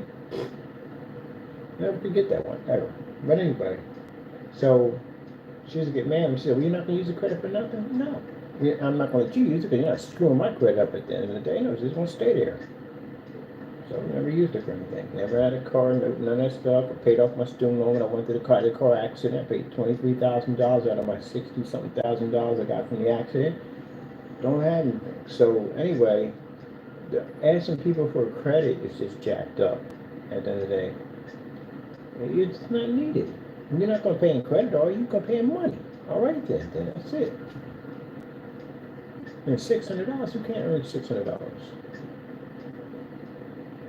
You can earn $600 easy. On top of that, since we do have other companies, we can even hire you to get a job and work with our company. You can work for a company. You basically, you can even basically lower your rent by doing. The guy downstairs did that. He basically cut the grass out front. He did a beautiful job. Cut the grass out front, and they lowered his rent by $200. Got on-site parking, which we're definitely on on-site parking. This is downtown. You need on-site parking. You understand? I walked around one day and I showed you all the areas you can't park. You can't really park anywhere down here. So we need on-site parking, which would be nice. Like you park the vehicle, not being charged for that. And I think if you're parking on site, some people want to charge you like $100. The maintenance for a garage, come on, really isn't all that. It really isn't all that. They just charging you whatever, gouge a little bit more. They know you can't park off street. This will cost you money. And this is jacked up. This is true. One thing I don't like about Allentown, they have meters outside your door. Even if you own your house, there's a meter out there waiting for you. Which means you have to get an app. And you got to pay a monthly fee to park in front of your own door. Yeah, yes they do. And the parking authority down there is relentless. Which means that you get a certain amount of tickets and it don't take much, you get the boot and you get that thing they stick to the glass and a bunch of tickets all over your car. I've seen a bunch of cars like that down here. I was like, sheesh. They don't come out one at a time. They come out 4 and 5 at a time. They're all over the city. But anyway, so I would have it like, okay, parking, probably about $5. $5 for parking. That's pretty much basically about it. $5 a month for parking. And then I would definitely want to put in free internet service because, again, like I said, it's one less bill someone has to pay at the end of the day. And we get it for cheap because we're a company at the end of the day, so that's not a problem. We got free internet service here, which I'm using right now. I'm holding a debit service in, but I'm still waiting on that. My service here. What's he doing? Oh, he's fighting something again. Are you fighting something again? Are you doing battle? You're already doing battle or something. But anyway, and now I would like to use, if I use water filtration systems, it does have to be regulated by license inspection. They have to keep this thing legit, so no one gets sick or poisoned by the water actually cleaning and filtration of water. So we'll have to have proof of that. That's not a problem. We can get all that done, but no problem. Because I really would like to do like rainwater and converting that into drinking water because I do want to use this for other projects and other areas that I'm working at for the small home community. I'm going to actually get those for the homeless, which for nice people have their own place. But in order to keep their own place, they still have to go through a drug treatment program. So stay clean at the end of the day. And I would like for them to go to a church, which would be nice. It's not forced upon them. at all periods, their choice if they want to go to a church and seek God. You never know. Mom gave me a Bible while I was sitting in a prison cell, so hey, you never know what'll change it in the day. Yeah, and that's what I want to do with that. Definitely do that. That'll be really, and soundproofing. Gee whiz Louise, definitely soundproofing. Because again, you got kids that want to run around and can't run around. The new people downstairs, it's causing problems in the building. People want to fight and argue with each other because the noisy upstairs neighbor. We joke about that on YouTube all the time. It must be an upstairs neighbor, a professional upstairs neighbor. So that way you can make all your noise, carry on acting, whatever. Nobody can hear you. But we do have to put an emergency call unit on the wall just in case if something happens. Because if you call out, ain't nobody gonna be really to hear you because the walls are soundproof. But we put an emergency unit on it so it can get right directly to you from the door. Now I would rather have all the doors code keyed. I don't want the doors basically with the key and lock because again, code key makes it easier for emergency units to get to you. They're trying to figure a way how to rip a door clean off the hinges because they can't get into it with the door with a key. Because the person's inside could have had an accident, anything could happen to them, and you can't get to them. That's why the code keys are better. So the only ones that would have access to get into your unit would have to be emergency response teams. They have to get in there. Which I think is much better. Having the code keys. They're fun anyway. I got code keys on my door. They're fun to play around with. You don't want to play around, you'll lock yourself out of your unit. So we'll have it that way. The door. Now what I want to do for the system for coming in and out, I want to use a pod system. So pod systems are how I get into my unit here. I have to have these. I don't have keys to walk in and out of here. Shoot, take it out of my back pocket. There we go. My keys, this is what I use to get in and out. Oh, naysayers are trying to see if they can figure out exactly where the office is at. You don't need to worry about that. What you need to worry about is court coming up because I'm taking you to court now. Again, yeah, we're watching you, so you know that. We're watching you. So if we catch you doing anything stupid, there's going to be more charges to bring for a judge. Don't worry about that. Doesn't say anything on it. It's a security company. But anyway, yeah. I got all the keys. Anyways, there's different areas I rent. Because I rent every units. But anyway, yeah, I think I would have it that way with the whole coming in and out. Much easier to do at the end of the day. I don't worry about somebody jacking up the locks or doing something crazy with the locks. Because I've had people get mad and they will snap a key off in a lock because they're upset. So again, don't have to worry about that. Scan to get you in, scan to get you out. Security cameras going in and out. Blah blah blah blah blah. Some tracers coming in, coming back out. Only and always, only of course. And then you have to have garbage disposal units out back. All that stuff has to be done. All this stuff has to go through license inspection. And since I'm actually friends with a lot of people over license inspection, yeah, I made friends with a lot of people over there. When they tried, oh, by the way, just to let you know, the door, you can't call it license inspection, you idiots. So, but it's being used to show that you tried. We already have the information there, but you can't do that. You actually have to be living at the place to make the claim. That's how dumb you idiots are at the end of the day. I just want to make that close. So for those who don't know, the idiots, as we all know, basically tried to put in a complaint when I was over at the garage.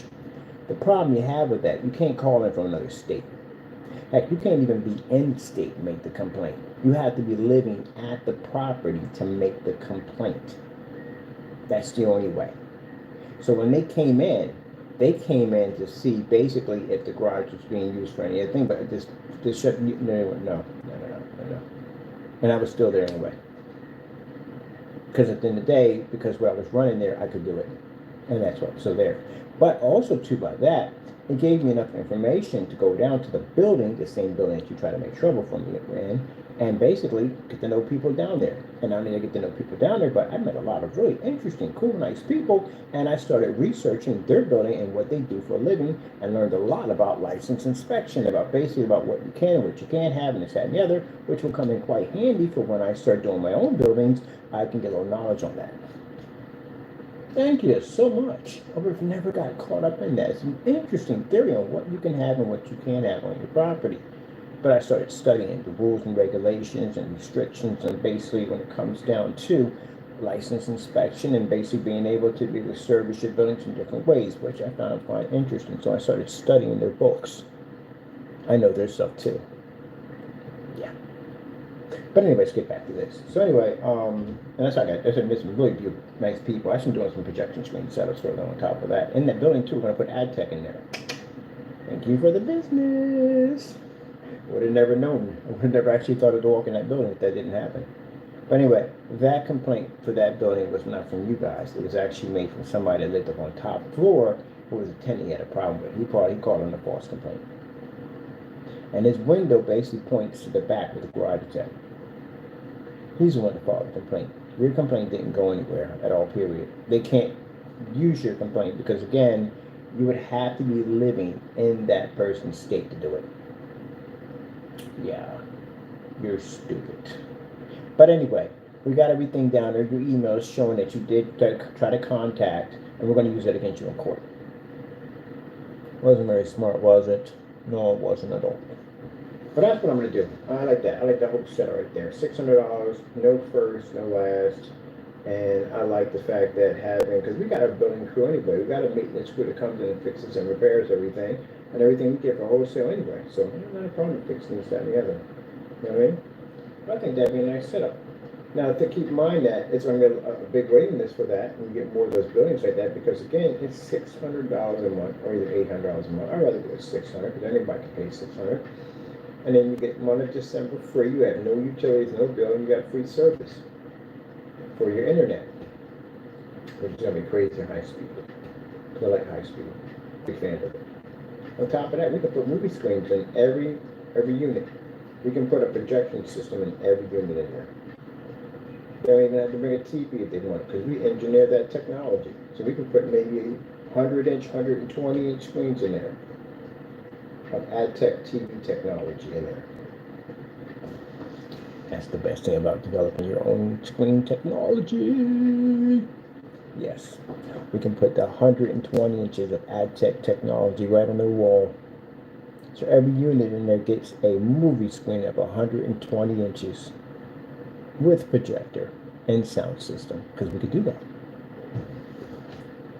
So who in their right mind would mess up an opportunity to be living in a building at $600 a month, no credit check at the end of the day? Oh, of course, there's a good background checks on top of that. Parking at $5. And you mean to tell me that you get the month of December free, which is the hardest month to pay at the end of the day, because I said Christmas, you've got to pay rent, you got to pay bills and everything else, and there's no bills, because the building, again, solar powered, which we want to do with the building, and then we want to do with the rain catchers, and also, too, we can have a unit come in and fill the tanks with water, because I'm putting these big tanks underneath of this unit, so that way we can actually have backup reserve tanks for anything. On top of that, the fact that the building is going to be all powered through solar powered, that means we can install in tankless water heaters, which means at the end of the day that you're not going to worry about big huge water heaters being drained and all that stuff. All the heat runs off electricity, everything, and it's all free. So your heat's free, your water's free, it's all free, and you rent $600. You don't have to worry about your security deposit. You don't have to worry about your second month, none of that. Just $600, that's it. You have free internet. Since we developed the technology for projection screens, you have a 120-inch screen sitting on top of your wall to go watch your movies or whatever you want. See, that's what I talk about at the end of the day. So by doing this, that means at the end of the day that we can actually outbid and outmarket the apartment complexes, because since they're so greedy and we're not, and we have better deals than them, we can pretty much compete with them on any level. And the beautiful thing about this is the fact that no one's going to basically disrespect that spot, knowing that the blessing that they have before them. I definitely want to put a nice little garden out there too. That's why I want to get to grow my own plants. Because they have to have a courtyard area. Nice court. That keeps you from sitting on the steps all the time. We put them in a court area out there. They can go sit out there and sit down and relax, for a nice little fountain, a little meditation area out there for them. That way they get to communicate, get to meet each other. Place being soundproof. Your kids can run back and forth all day long and play your music and all your stuff. Nobody can hear you. Or you can argue, which I hope you don't. In your area, no one can hear you. You don't hear nothing at all. It's just you and your own little bubble area. That's the way it should be. You're paying for that. or that corner. You should have peace of mind to be able to do that in that area without worrying about your neighbors hearing you hearing your neighbors. Now there's a strike system which I have to put in there because of the rules and regulations. Once you break any strike areas enough times, you have to be terminated and removed from the building. I doubt anyone's going to hit any of these strikes, especially out there when everything costs 10 times more. See, I learned that kind of stuff about how you treat people better. More apartment complexes today, people want to do keep the place very minimum work. Keep the place. I was happy with the job. I was upset when I had a day off. That's how much I love that job. I love the people in there. I love the supervisors. A more relaxed environment. People treat you like you were a human being at the end of the day. I like that job. When I had to leave that job, it sucked.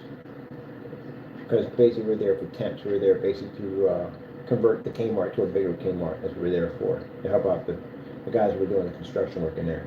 Man, that's the funnest job I had in my life. So you treat your employees better, they'll work better. We made sure that, yeah, we fooled around, got some trouble and had some fun, but we made sure our job was done. Because we didn't want to lose that job. And nobody want to lose that job. But then that was a good job. We were freaking leave that job. So I'm not getting any trouble here. Nope, we gotta get done. Got our job done. Now when we got our job done at 150%, we were to help other people at the end of the day because we got done so fast. Yeah, I love that job. So when I get my company, I'm going to treat my customers the same way they should be treated. They're people at the end of the day. And I can't stand to be called boss. Do not call me boss. I hate it. Call me by my name, Kenneth. Or Kenny. That's it. Don't call me Mr. I don't like that either.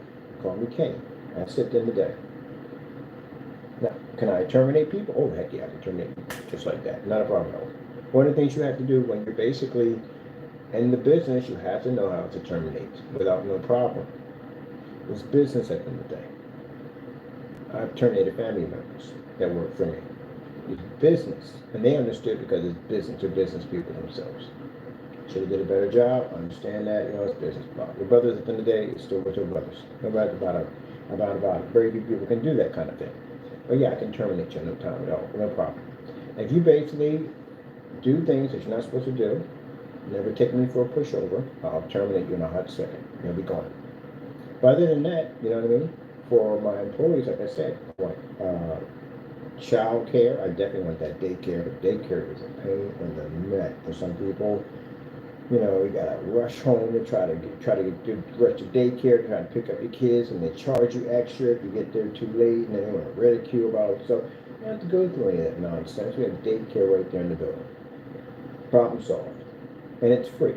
So guess what? That saves you a ton of money. Because now you have to pay any money for enough daycare because it's free daycare. And yeah, the background checks, I got people, like I said, I told you in the day, can search basically the first day you were born on this earth.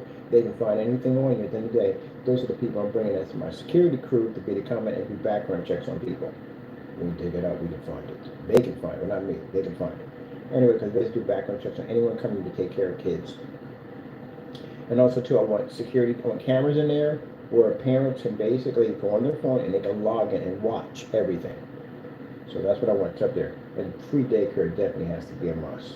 Nap time. They do this in Japan. They have nap time. It's not a long nap. It's just a bit of a kind of a micro nap that recharges you. But you have them come off the lunch and basically be tired as on the what? Because you be drained. You be going through freaking, what they call it, I got a name for it. It's like going through triple line. I forgot what's the name for it anyway. But anyway, that's what it feels like. You need a couple minutes just to recharge your battery.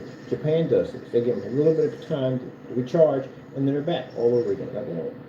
Give them a little bit of time to get a little shut eye a little bit, and then the alarm goes off and they get back to work. It works. Fantastic. I'm studying that too on top of there. Free food.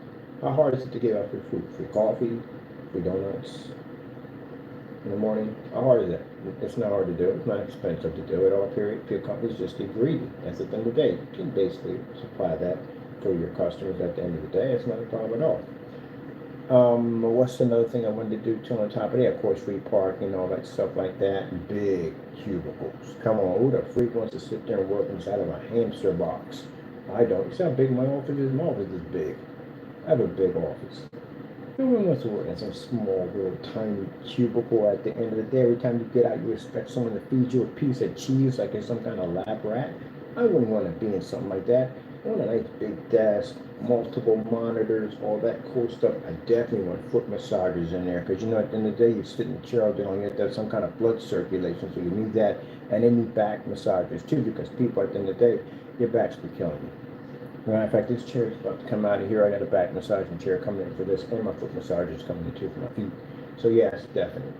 So it's interesting how God put me through all these different environments so I can understand the experience of it all, what I need to do for what I have to do, and what He has plans for me. Being in this office, environment, I love this environment, by the way. I want something like that. I want a track area on the top roof. We're going to do this out of a warehouse. I want a track area on the top roof where people want to get out and walk, where people want to get out and run. There's a sitting area over there. You can sit down, have your food outside if you want. I want to do a nice little deck, track, walk area at the top. That would be kind of cool. Put in a sliding board. Ooh, I pretty don't want a sliding board. I want a sliding board. Of course, we have to put the waiver up there that you have to sign digitally if we're not responsible if you do something stupid like go down face first, which we advise you not to do, but definitely put in a sliding board. I use that sucker every day. Anyway, so stuff like that, you know what I mean? And on top of that, people need breaks. They need to be able to get up from a cubicle, walk around, and basically come back. That's what you need to do. Walk around, go walk for a little bit, go fresh air, come back. As long as you're basically showing that in your timestamp, because it's being monitored, that you are basically getting the work done. Because you can't show that you have, like you're not putting in your work, and we see that, then you're wasting my time at the end of the day. You have to show you are putting in some work. So we do have multiple breaks so we can get out and walk around and relax, and sometimes you need that. Some people get out and they go to the water cooler. When it's boring, it's I don't know what.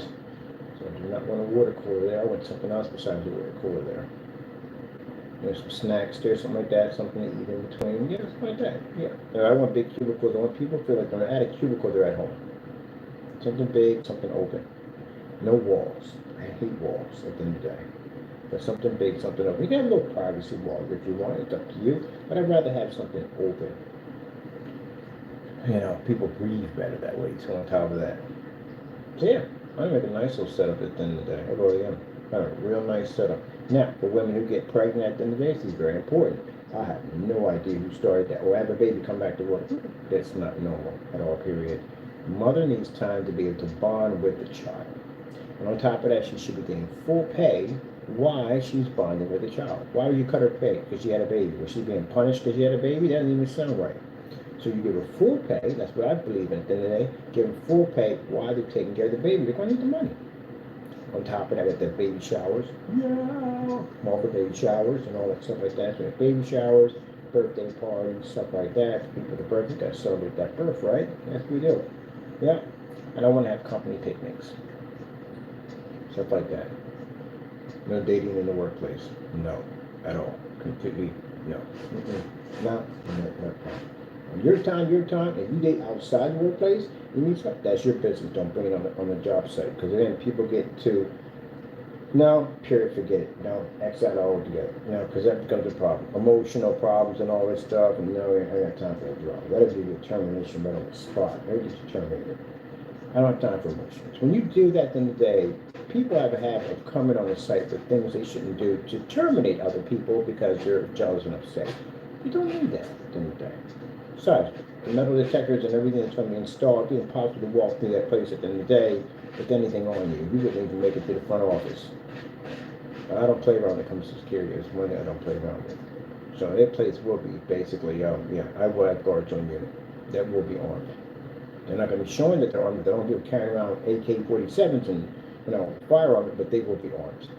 So just to let you know, if you got any ideas walking that building, you won't make it. I don't want something where they can basically get directly to the office. You're going to have to go a bit before you get there. And make sure there's metal detectors, and have to bring in one of those units that will scan your x-rays or whatever, bring up your skulls and bones on a screen, so be it. I want to protect my people while they're in that building against anybody who has any intention to do anything stupid at the end of the day. Now, I do want to make sure that all the officers are carrying non-legals. I don't want to kill anybody in the process, because keep in mind, these are people who still have to come home with family members. Still going to be charged, still going to go to jail. Isn't that crazy? You got to go through all this just on a business? Yeah. brick and mortars, all that. All that. But, yeah, that's what comes with the territory. Yeah.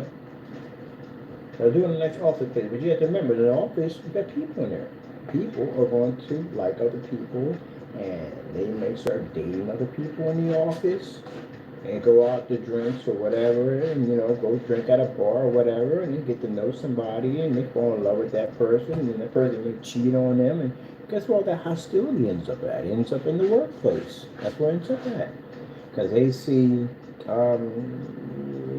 Jane, random name, talking to Jack, and that causes problems because Bill used to talk to Jane, and now he's angry with Jack and Jane, and Bill may decide to go home and bring a firearm to my workplace and kill people because he's upset. What Bill doesn't know is Bill has to go through a real serious security checkpoint, which I'm putting in there.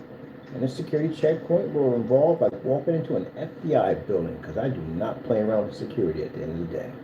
Can't go through the back door and open. You can't go through there. You can only go through that front. And there'll be a nice hefty security team in there waiting for you if you decide to walk in with the firearm. You couldn't make it through the first door without an alarm triggering off. You walk through that unit, you would take everything out of your pockets and everything, you would drop an addition, and run through an x-ray unit. I'll pay the money to put that unit in there. But that way, when Bill comes home, he goes, you know what? I'm not walking in that building because I like my life and I don't want to go to jail. There you go. That's how you end that problem. Spend a little money. And then on top of that, it makes everybody else safe in the building.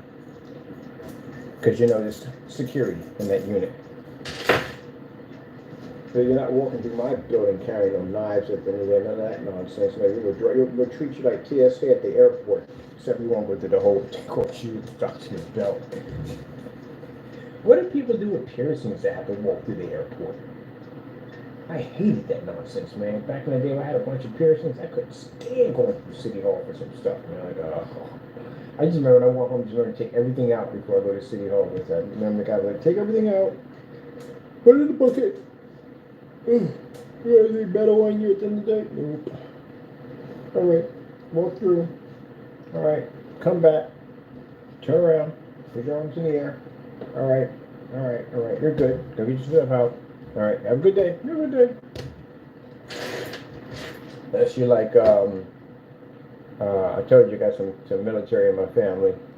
I went to go visit my mom, and one of them, most of them carry all the time on them. They're used to carrying all the time on them.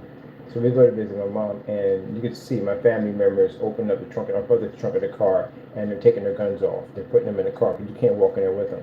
So we're in there, and we're in the elevator, and my sister goes, oops, and I wait to me about, oops, I got a gun on. I said, how the frick you got your gun with plastic? It's just a plastic gun with plastic bullets. It's lethal on the what? Her gun is all plastic. Extremely expensive weapon. And she's military, so she got security clearance to have that thing anyway. She can carry all 50 states, overseas, whatever with that thing. But anyway, that she forgot was on her. And we said, well, let me see it. A bunch of little kids. I've never seen a plastic gun before, plastic bullet. I've never seen one before. But man, that thing is freaking crazy. Are you kidding me? Yep. She had a plastic gun on her. I had never seen one before. That thing was the coolest thing I've ever seen in my entire life. I'm not talking about 3D print, actual working plastic gun. Man, where'd you get that from? I don't know. One of the guys, that worked over at the whatchamacallit, he had a gun that could fire in the water. On the military skit, so he's military. Yeah, anyway, he had a gun that could fire in the water. I was like, oh shoot, this thing can even fire in the water. I was like, oh, cool. Yeah. All right, Mr. Taco. We have business to take care of. So there's much to do. I had to put your tie on you, man. You didn't wear any of your business ties since you've been here. All right, once we get everything set up, I'm going to put you in the office chair. I'm going to put a little tie on you. I'm going to take some pictures of it and put you up on the website. All right, people, got to go. Thank you for your time, and God bless.